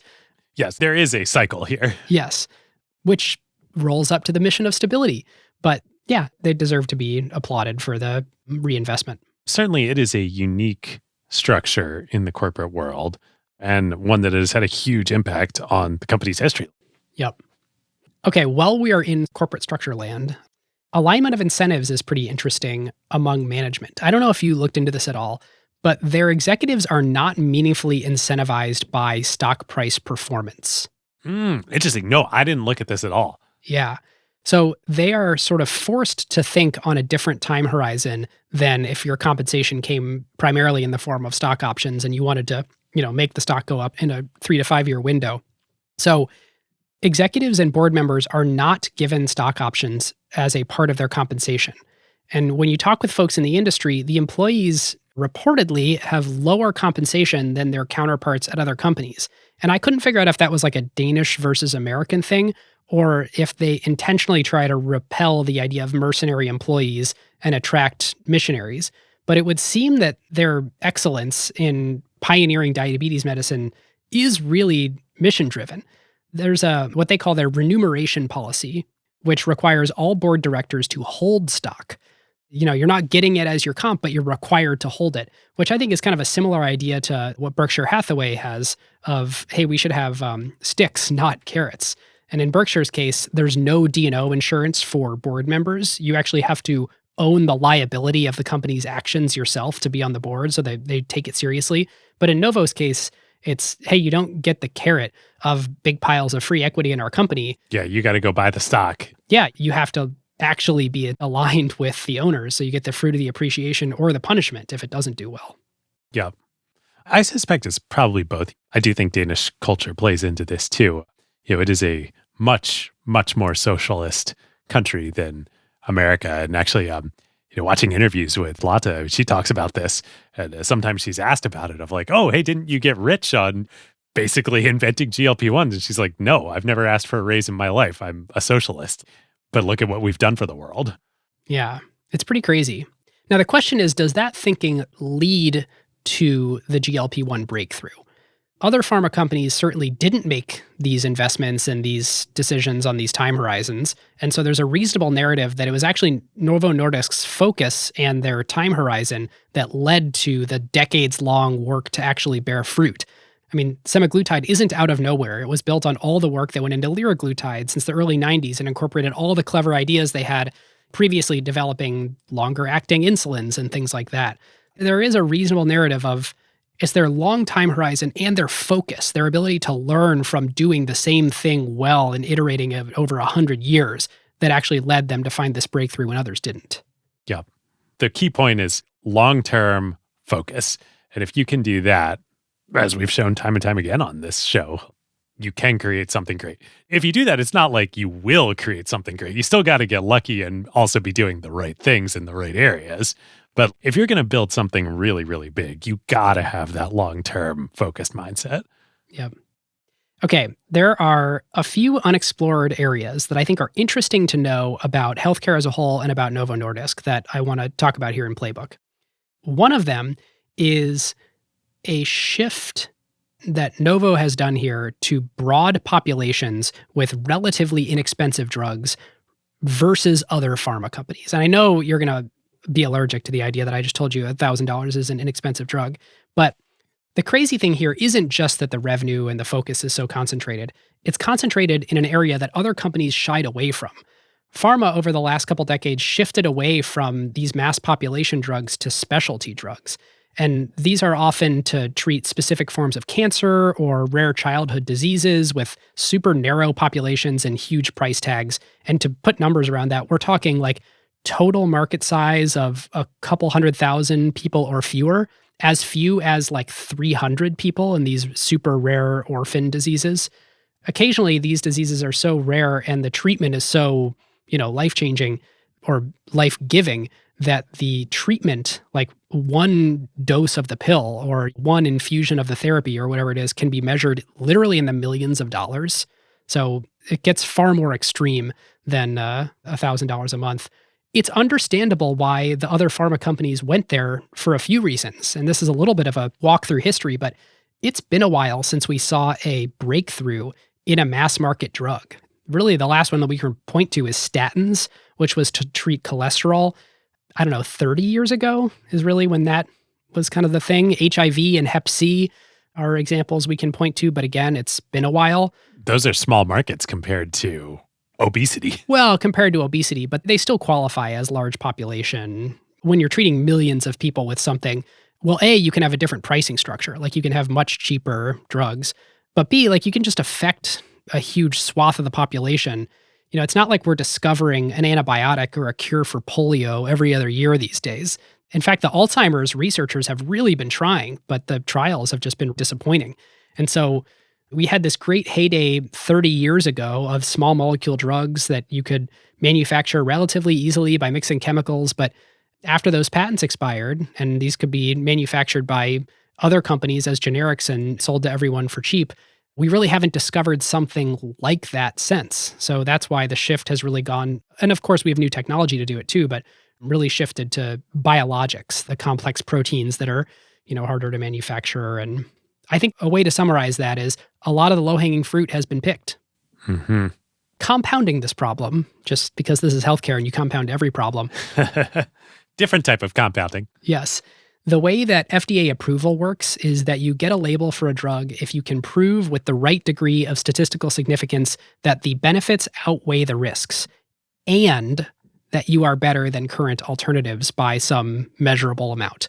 So conditions with existing alternatives are harder to get approval for. Another factor pushing to rare diseases. 100%. Going back to the piece that Alex wrote, he references this idea of the better than the Beatles problem. Like, what if it was a requirement to be releasing a new pop song in the market that it was better than Hey Jude or better than Here Comes the Sun? You'd have no innovation. Like, of course not. Right. So the rule both makes sense and you understand why once we hit some minimum level of treatability for something, you're like, geez, is the juice really worth the squeeze there anymore? Right. No, you go work on something that you're actually likely to get approved for and make your billions of dollars of R&D worth it. And your years and years of clinical trials and recruiting all the people for the study. And by the way, these studies have just gotten so insanely expensive to run. And, it's not just the studies that cost money, but if you just look at the cost to bring a drug to market in 1953, it cost $40 million for an approval. And that's an inflation-adjusted figure. Today, it averages $2.5 billion. Wow. I don't know. It's easy to be kind of like disillusioned with why would I go after something large population if there's already something else that treats a large population good enough. Right. Wow. That's interesting. Whereas you look at almost every other market out there, if it's like a big market, there's insane capitalist incentives to go make a better mousetrap for it. Right. That's super true. So this leads into this another playbook theme. Pharma is the most classic example of the venture business. It's super high risk. It's super high return if it works. And the winners need to subsidize all the failures. And in fact, it's even more sort of severe than typical venture capital because a lot of the research can take over a decade of investing before the winners bear any fruit at all. So everyone was like, oh my God, Figma spent 4 years writing code before they shipped a product. Like 4 years. Oh, 4 years. That's nothing. Yeah. There's no MVP in semaglutide. Like, let's put a couple billion to work and then we'll check in a couple decades later and see if we've changed the world. And obviously there are stage gates along the way, but it's adding a zero or two to the venture business, to be honest. I think that the most illustrative stats on this are that the top decile of pharmaceuticals are what matters for the profits. So if you look at the pipeline of 100 drugs that enter clinical development, 10 actually make it to market, and 1 provides, get this, half the profits. 1 drug. Oh, crap. Wow. The initial part of what you just said jives with our math earlier, that 10% make it to market. I mean, that's a power law right there. Right. 10% of the ones that make it to market provide 50% of the profits. Most drugs, this is also a crazy stat, even after they are approved, do not earn back their R&D costs. I mean, this is another dynamic showing why the market force has led to consolidation in this industry. Like, you just need to be so large and have the capital resources to pool all the risk of these drug pipelines. That's exactly right. Yeah, you need to actually be able to pool risk or have some differentiated way versus all your other competitors of being more likely to create a hit. AKA Novo Nordisk. Yeah. You will not be a successful pharma company without blockbusters. And even then, blockbusters might not be enough. Wow. It's nuts. All right. So now we're into like healthcare as a whole land. So I have some commentary on this. I'm very excited about this. I think this is going to be a new chapter of Acquired because there's a lot of stuff to dive into here and we'll still never understand it all, but it's fun learning. So I think everybody is aware in some sense that for every dollar that we're investing into the healthcare system, we're getting less and less incremental utility out. People complain all the time that as a percentage of GDP, which by the way is something like 17, 18%, which is nuts, right? Our healthcare system costs us 17 to 18% of GDP. That goes up every year and the quality of care goes down or life expectancy goes down. So everyone's sort of like heard some variation of this problem before. On the surface, things appear to be broken. Yeah. The 17.3% of GDP that healthcare costs us, you should just know as a baseline that in 1960, that was 5% of GDP. This isn't like gone up a little bit. This is like, one of the biggest line items for the entire country used to be fairly de minimis and is now enormous. So you should expect a lot of your healthcare system, given what it costs. On the one hand, this is really bad, and like there's a zillion people to blame for it. So it's hard to blame one individual or one company. And so it's a little bit of like a tragedy at Commons where everyone throws their arms up and says, well, I'm going to go do the best I can and, make sure I'm okay. Because I really don't know like who to point to and be like, this system is effed up for this reason. I mean, you could blame oligopoly, you can blame regulatory capture, you can blame too many middlemen, too high of hurdles to get new drugs on the market. But on the other hand, like you would sort of expect this. I mean, a lot of the low-hanging fruit is picked. So it seems like it's going to require more money to go eke out more rewards. People always make fun of pharma with this thing they call Arum's Law, which is Moore's Law backwards. And the idea is like pharma for every next generation gets more expensive. But like semiconductors also require huge amounts of R&D. And just because we're getting that speed up every 18 months, have you looked at EUV? It's an order of magnitude more expensive every generation to be able to make processors like that. So I think that's a little bit of a false equivalence. I totally understand why, especially in heavy industry, it should be more expensive to get marginal benefit out once you have already picked the low-hanging fruit. So I have a little bit of pushback on the healthcare is getting more expensive and we're getting less out of it. The thing that isn't good is that the average life expectancies have actually declined in America the last few years, despite the fact that we're spending more money. So it's not just that our marginal dollars are earning us less, it's that we're putting more money in and life expectancy is actually decreasing. And unfortunately, it's kind of outside the health system's control. It's a lot of like mental health related stuff, overdosing on drugs. A lot of the things impacting the length of life are, cutting 60 years off of people's lives when they're young, which obviously will massively affect the data. One other thought on this though, so from 1850 onward, we got these huge increases in life expectancy every decade. If you look at these charts, it's astonishing. You're like, wow, there's like a miracle drug every year, or there's a miracle process, or there's people are washing their hands, or there's indoor bathrooms, or whatever it is. Life expectancy is getting way better. We were like curing infectious diseases that killed kids all the time. But once we got those mostly covered, at least for the sort of big, large population ones, and we got antibiotics and insulin and all this, if you spend money to help a 75-year-old live to 80, it has a much different effect on the data than helping a 10-year-old live to be 75. And once you compound that with the low-hanging fruit, of course it's going to be really expensive to figure out how to make that 75-year-old live to be 80, especially if there's a big fragmentation of disease. Yeah, it's also exponentially harder to get that 5 extra years of life because you're facing 20 different morbidities out there. Right. We rarely are getting the silver bullets like we did with antibiotics. It's going to be $2.3 billion over here to cure this form of melanoma, and it's going to be $2.3 billion over there to cure this form of pancreatic cancer. It's just going to, I think, keep getting more expensive to cure the more fragmented small population things.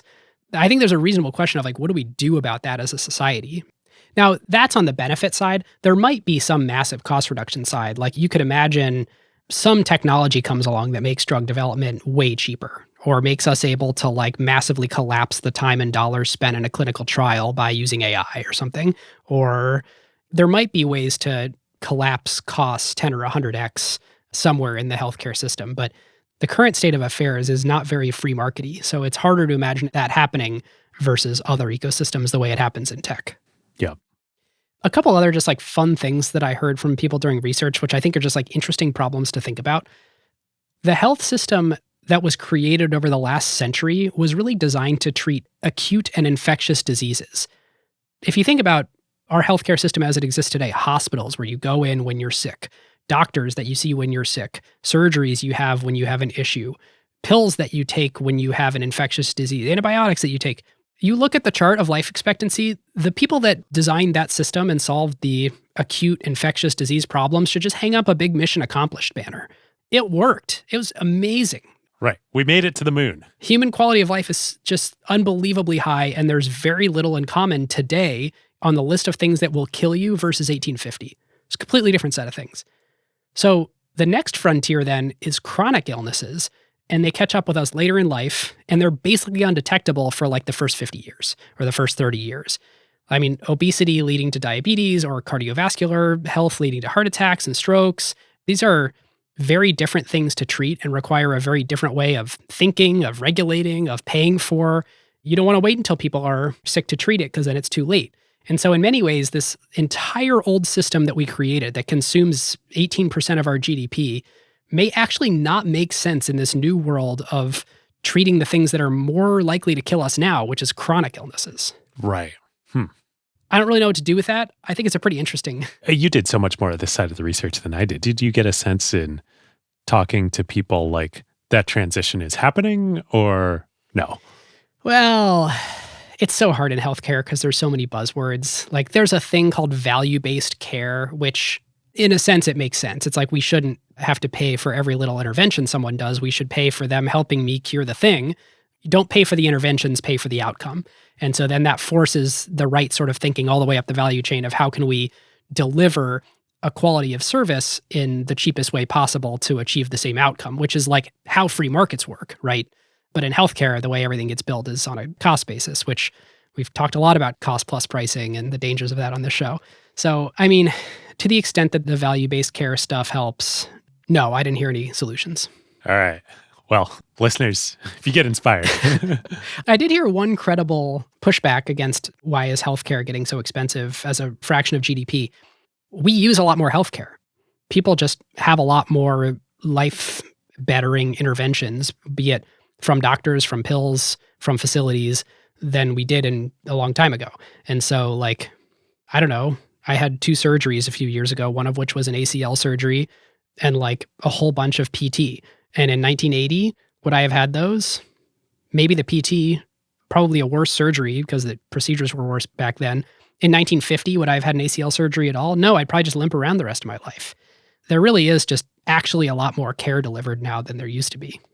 Oh, man. I mean, even like, gosh, this is so close to home. I mean, for me and Jenny and my family, I've talked about this on the show before, but Jenny and I both have genetic cancer predisposition mutations. So, you know, the amount of screening that we get, and then for family planning with, you know, having our daughter and other children in the future, the amount that we have used the medical system as very healthy 30-somethings throughout our life would not have been imaginable a few decades ago. So, like, yes, I totally buy that. All right, we're kind of drifting into value creation, value capture here because we're making sort of societal judgments around, you know, are the economics worth it? Do you want to formally enter that section of the show? Let's do it. Maybe to start, you know, on this segment of the show, we talk about for a given company, how much value do they create in the world versus how much they capture? And let's start narrowly with Novo Nordisk itself. What do we think? Like value creation versus value capture. Undeniable that over the 100+ year history of this company, it has created incredible value for diabetics and now for a much broader population than just diabetics. So the creation amount is large. It is also undeniable that is a $500 billion market cap company on, call it $30 to $40 billion of revenue, highly, highly profitable revenue, that they have also captured a lot of value. Well, a lot of people talk about, does the pharma sector over-earn? This is sort of the way people talk about this. And on other episodes that we've done, there's far less of a value judgment. We're kind of like, yeah, companies should go be as profitable as they can be. My God, Visa makes so much money. And like, That's a little bit tongue-in-cheek, but in healthcare, it's sort of different because there's an expectation that you sort of start from a place of public good, and then when healthcare companies earn too much money, you sort of look at it and you're like, ooh, I don't know if I like that, which is so interesting, right? It's a very different starting place than I think a lot of people tend to look at businesses. But one thing that is true is that these businesses require a tremendous amount of investment. And so just merely looking at their margins is stupid. I alluded to that earlier, but of course they have high gross margins. For the things that they actually end up selling rather than killing, they should. Right. That's not taking into account all of the research that they did over the past. All the research, because those are below the line costs, and all the failures, because they never sell those drugs. So you basically have to say, well, all the margin dollars they earn from the winners both have to cover all the fixed cost R&D of that drug, but they also have to cover all the failures of every other drug. So when you actually look at their return on invested capital numbers, the ROIC, they are not through the roof. They're like 13% industry-wide. But hold for Novo for a second. It's totally in line with other industries like trucking, broadcasting, electronics, when you sort of look at the federal data on it. I mean, the fact that on the blockbuster drugs, the companies earn a ton of money is not the whole picture. The picture really is as an industry, are they over-earning? No. They kind of used to until 2000, but nowadays the ROIC numbers are just actually not that interesting. And in fact, some would argue that as pharma gets less and less efficient, capitalists should just not allocate their dollars there because there's literally not enough incentive in the profit dollars that you get to earn from your drug after it's patented for many years. Should you actually index the pharma sector? Probably not. I mean, it's a little better than other sectors, but not necessarily enough to take the sector risk of putting all your dollars there. Well, you're making me feel better about my career choices here to work in tech. Now, Novo Nordisk, on the other hand, massively outperforms their peers. And there's been this really interesting trend where ROIC for pharma as an industry over the last 50 years has declined, but the variance between companies has increased. And so Novo far outperforms the median pharma company in terms of return on invested capital. But there's companies that way underperform too. And it's interesting that the good companies are getting better and the bad companies are getting worse while the whole industry declines in its ability to produce a return. Yeah. So interesting. I mean, I'm tempted to say from this whole episode that the moral of the story here is focus and long-term focus. But I feel like we need to uncover this industry more and hear from folks in it. If that were always true, why are there not more Novos out there? Right. It may also be play compounding games in big markets. I mean, it's very clear, even if not intentionally, that a lot of Novo's historical work led to them understanding something important better than anybody else. And I think they might have lucked into how important it became, but play compounding games. Yep. It's pretty interesting. I mean, pharma as a whole of the medical pie only occupies about 13% of revenue. I really would have thought with all the hate toward big pharma that it would be higher. 13% of revenue in the healthcare industry? Yeah. Yeah. So that means 87% of healthcare revenue is not going to pharma. Right. If you could trade never having drugs again or never having doctors again, which one would you pick? Wow, that's a good question. I hadn't thought about that. It's, of course, kind of a farcical. Right. It's totally farcical. I think about my scenario and, Jenny and my scenario, it's both together for sure. Yeah, of course it is. But do you think drugs only provide 13% of the value to all of healthcare? No, certainly not. It's crazy. Definitely more than that. Especially incrementally. If the investments we're making going forward in improving humans and their quality of life, some amount of it comes from amazing new surgeries, some amount of it comes from amazing new medical devices, but some amount of it does not come from new administrative billing practices. Or the four middlemen in the middle of the equation. Right. The improved ability to move a drug from place A to place B and come up with yet another clever way to build out the formulary so it moves money from this pocket to that pocket. Hospitals, if you back out the drugs they prescribe, hospitals are 28% of the revenue in all of healthcare, which is large, but hospitals provide a crap ton of value. Professional services like doctors' offices are 26%. They also provide a lot of value. Do both of them provide together 4 times as much value as the breakthrough drugs do? I mean, freaking health insurance, the administrative costs of health insurance are 8%. Of a very, very, very large number. Yeah. Right. Yeah. I mean, that's like the administrative costs of health insurance are within spitting distance of pharma. And pharma, I will say, like, who is taking any risk in this whole ecosystem? It's only pharma. Yeah. Who's taking risk to innovate and make anything better? Every other bet that a hospital makes or that an insurance company makes is just probably going to pay off. This is actually pretty interesting. If you look at the net income of a pharma company, and let's just take the biggest one, or a very large one, Pfizer, super spiky.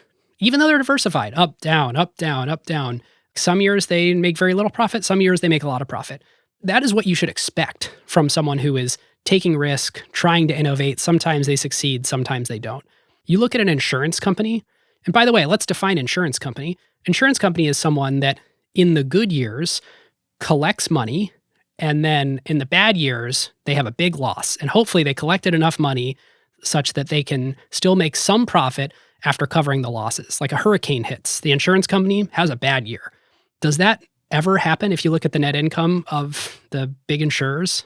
No. Yeah. This is no surprise here, but like health insurance in the US is not insurance, it's access. It's 100% right. So we just had the single greatest healthcare crisis in the last several decades with COVID. And what happened to the profits of the big health insurers? They stayed flat or grew. So, I mean, we aren't here on Acquired to demonize people for making money or for being capitalists, but I do think we should call a spade a spade. The health insurance companies are not actually insurance. They're not actually holding the bag as the funder of last resort when calamity hits. It's the government. So really, it's the taxpayers.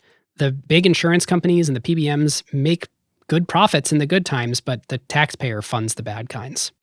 I would be kinder here to the middlemen of the industry if I thought they were innovating and taking risk the way that the drug companies are, but the incredible consolidation that's happened among insurers and PBMs, and I mean, frankly, even the hospitals and pharmacies too, like there's either local monopolies in the hospital case or kind of a three-race oligopoly in every other part of the value chain that really is just obfuscated and insulated profits. So what you're telling me is that pharma are the guys in the arena. They're out there trying things. Exactly. No matter what value judgments you want to place on them or anyone else. And there are years where pharma way out earns. And frankly, Novo Nordisk has way out earned many of their peers many years in a row.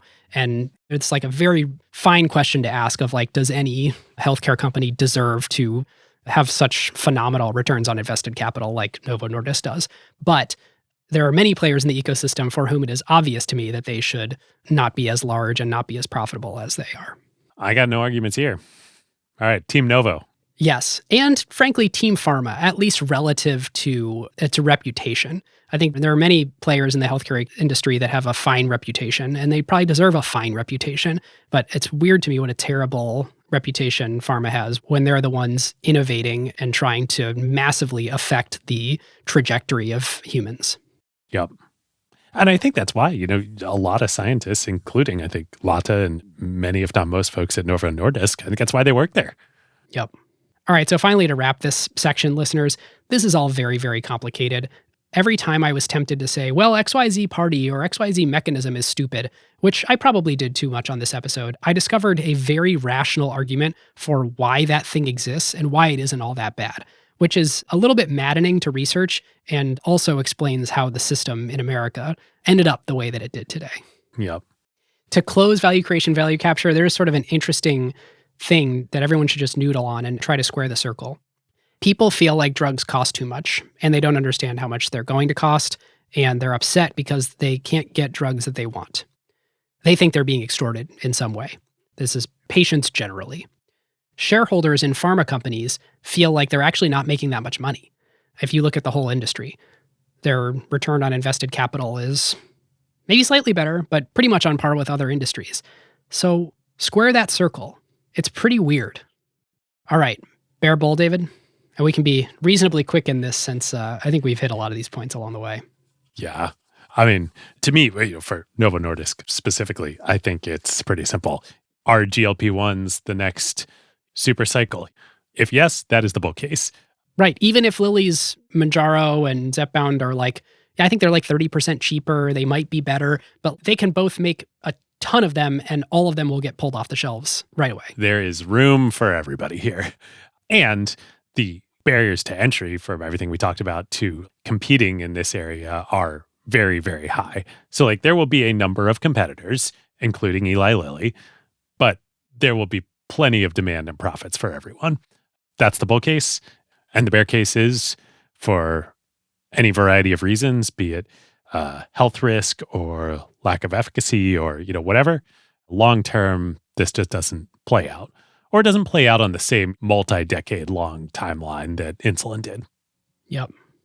I think that is exactly the right way to put it. For some numbers, which I think are interesting and just sort of to illustrate, if semaglutide becomes truly a mega blockbuster, an example of this is Humira by AbbVie, that generated $200 billion in lifetime sales since Humira was approved for 11 different indications across this whole spectrum of inflammatory and autoimmune disorders. So it turns out you actually don't need a deep pipeline if you have a drug that you can be profitable on, where there's not a lot of competitors for it. Your patent actually gives you a good amount of room. You build a brand around it. You get approved for a ton of indications that all have large populations.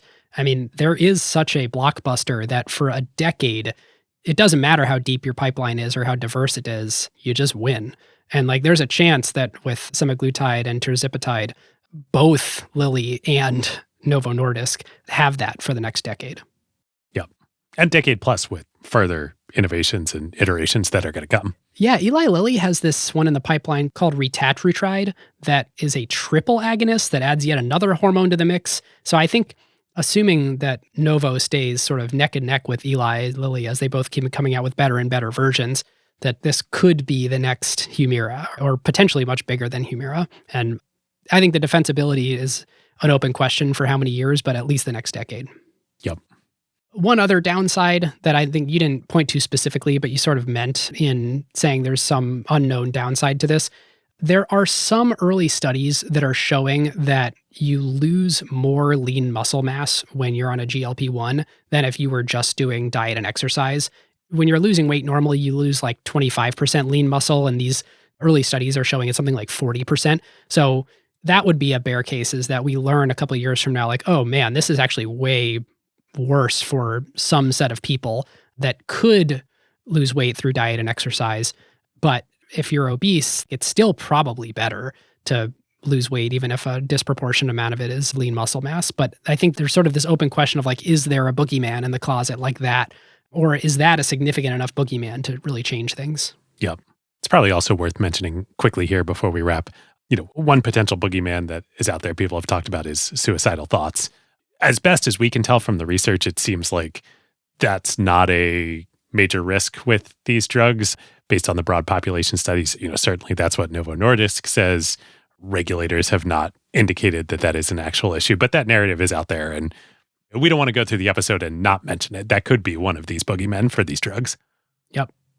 All right. Well, as much as I don't like leaving it there, I think we have beat this horse, and we should do something fun like carve-outs. Yes. Carve-outs. Let's do it. For new folks to acquire it, and since it's the top of a new season here, we do this for fun at the end of every episode. Yep. So I have two. Oh, great. I do too. One is something that my wife got me as a Christmas present, which is the Nox Gear Tracer 2. And this is, I think, a Columbus, Ohio company. It is a running vest and some lights that are rechargeable with USB-C and waterproof. And so it's super lightweight. It fits really well. Perfect for Seattle. I know. I wear it on all my winter runs when I'm out walking the baby now. Oh, you sent me a photo and you were all lit up. And I was like, wow, Ben is really invested in some gear. It's pretty hard to hit you when you're this lit up. It also has a optional light you can buy that clicks into the front. That's basically like a headlight, but you wear sort of on your chest. You don't really feel it when you're running with it, but you do light up the whole road in front of you. So when you live in a place like I do that is dark from 3:30 p.m. to 8:30 a.m., it's a great way to get outside and be seen. Nice. I bet we will have a lot of folks in Denmark that are interested in that. Yes. To our Danish friends and our Swedish friends at Spotify, I highly recommend this product. Yeah. Nice. All right, that's one. All right, two is a recommendation from friend of the show, Ian McCormick. He texted me and said, I listened to the holiday special. I have a show recommendation for you. go watch Drops of God on Apple TV Plus. I'm 3 episodes into it, and it is awesome. It is like Ooh. thrilling. It's a little bit unapproachable if you don't like subtitles because it takes place in France and Japan. And so parts of it are in French, parts of it are in Japanese, and parts of it are in English. And so you have to read subtitles for the majority of it.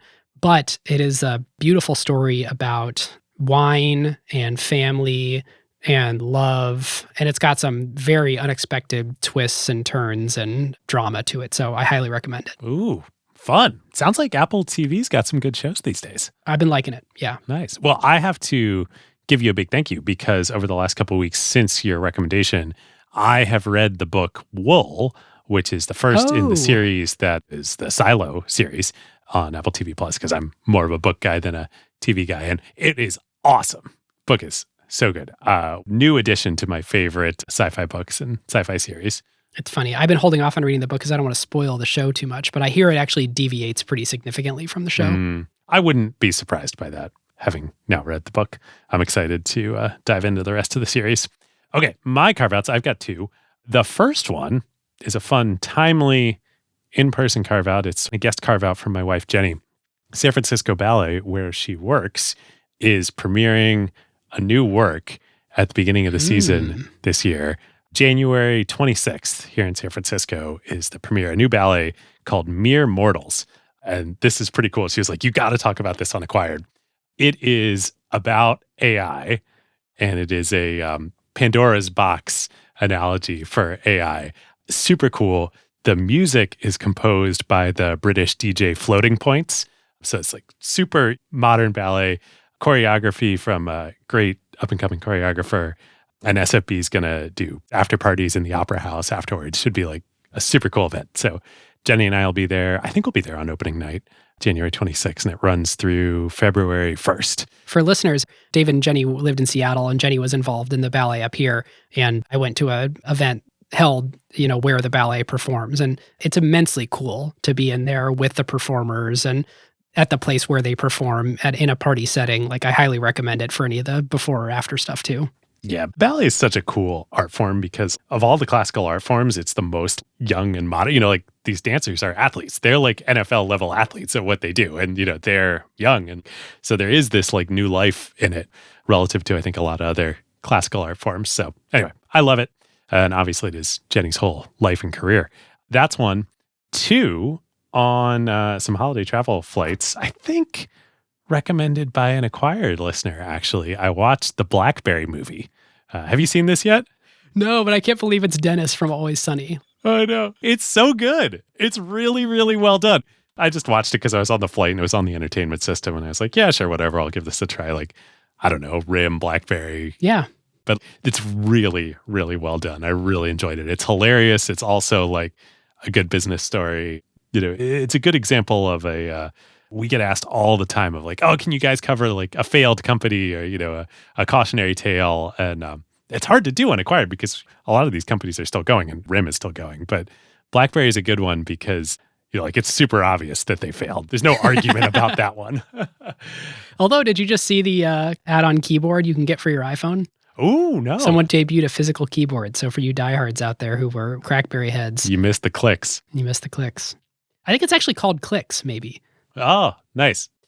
With that, we have a bunch of people to thank who massively contributed to this episode. It's been fun doing more and more of this recently, so I think we'll keep doing it too. A huge thank you to the PillPack founders, TJ Parker and Elliot Cohen, for being so generous with their time and having conversations. Yeah, PillPack, super cool company that got acquired by Amazon a few years back, right? For over $1 billion? Something like that. And became Amazon Pharmacy, which I actually know some people that use and rave about it. Also, thank you to the founder of Cover My Meds and Health, Matt Scantland, the founder of Blink Health, Jeff Chaikin, the CEO of JP Morgan's healthcare arm, Morgan Health. His name is Dan Mendelsohn. Had an awesome conversation with him and the other folks I mentioned to kind of bounce some ideas around that we were thinking about as what are the main points that we really need to hit in this episode. Good friend of the show, Kate Karames, who spent her career at various pharma companies. And finally, thanks also to some of my favorite reading materials to prep for this. Out of Pocket, the newsletter from Nikhil Krishnan, very approachable, fun way to read about the healthcare industry. a shareholder letter from Tom Williams, who's a friend of the show and a portfolio manager at Fidelity. Yeah, Tom is great. Some blog posts from the Drug Channels Institute that were publicly available that I thought were great. Some very helpful DMs with Ashwin Varma, who pointed me to a lot of the great information about the profitability, or frankly, lack thereof, or the returns on invested capital for pharma industry. He's actually a med school student and former Lux Capital associate, so he's got a foot in both the capitalist and the medical camps. And a truly incredible long-form read on GitHub by Alex Telford. I think that helped frame my understanding of how we got here in drug development better than really anything else I read. So thanks, Alex, for that too. With that, our huge thank you to JP Morgan Payments, ServiceNow, and Vanta. You can click the links in the show notes to learn more. Sign up for notifications of when new episodes drop, acquired.fm/email. You can also get our follow-ups and the corrections and teasers at what the next episode will be. ACQ2, you should go check it out. It is where we do follow-up interviews when we have topics we're more interested in. Perhaps we'll do that for healthcare or just CEOs or investors that we want to talk to. Look in any podcast player. After you finish this episode, come discuss it with us at acquired.fm/Slack. And if you want any of that sweet Acquired merch, go to acquired.fm/store. In fact, I am wearing the t-shirt now, so Ooh. Yeah, check it out. With that, listeners, we'll see you next time.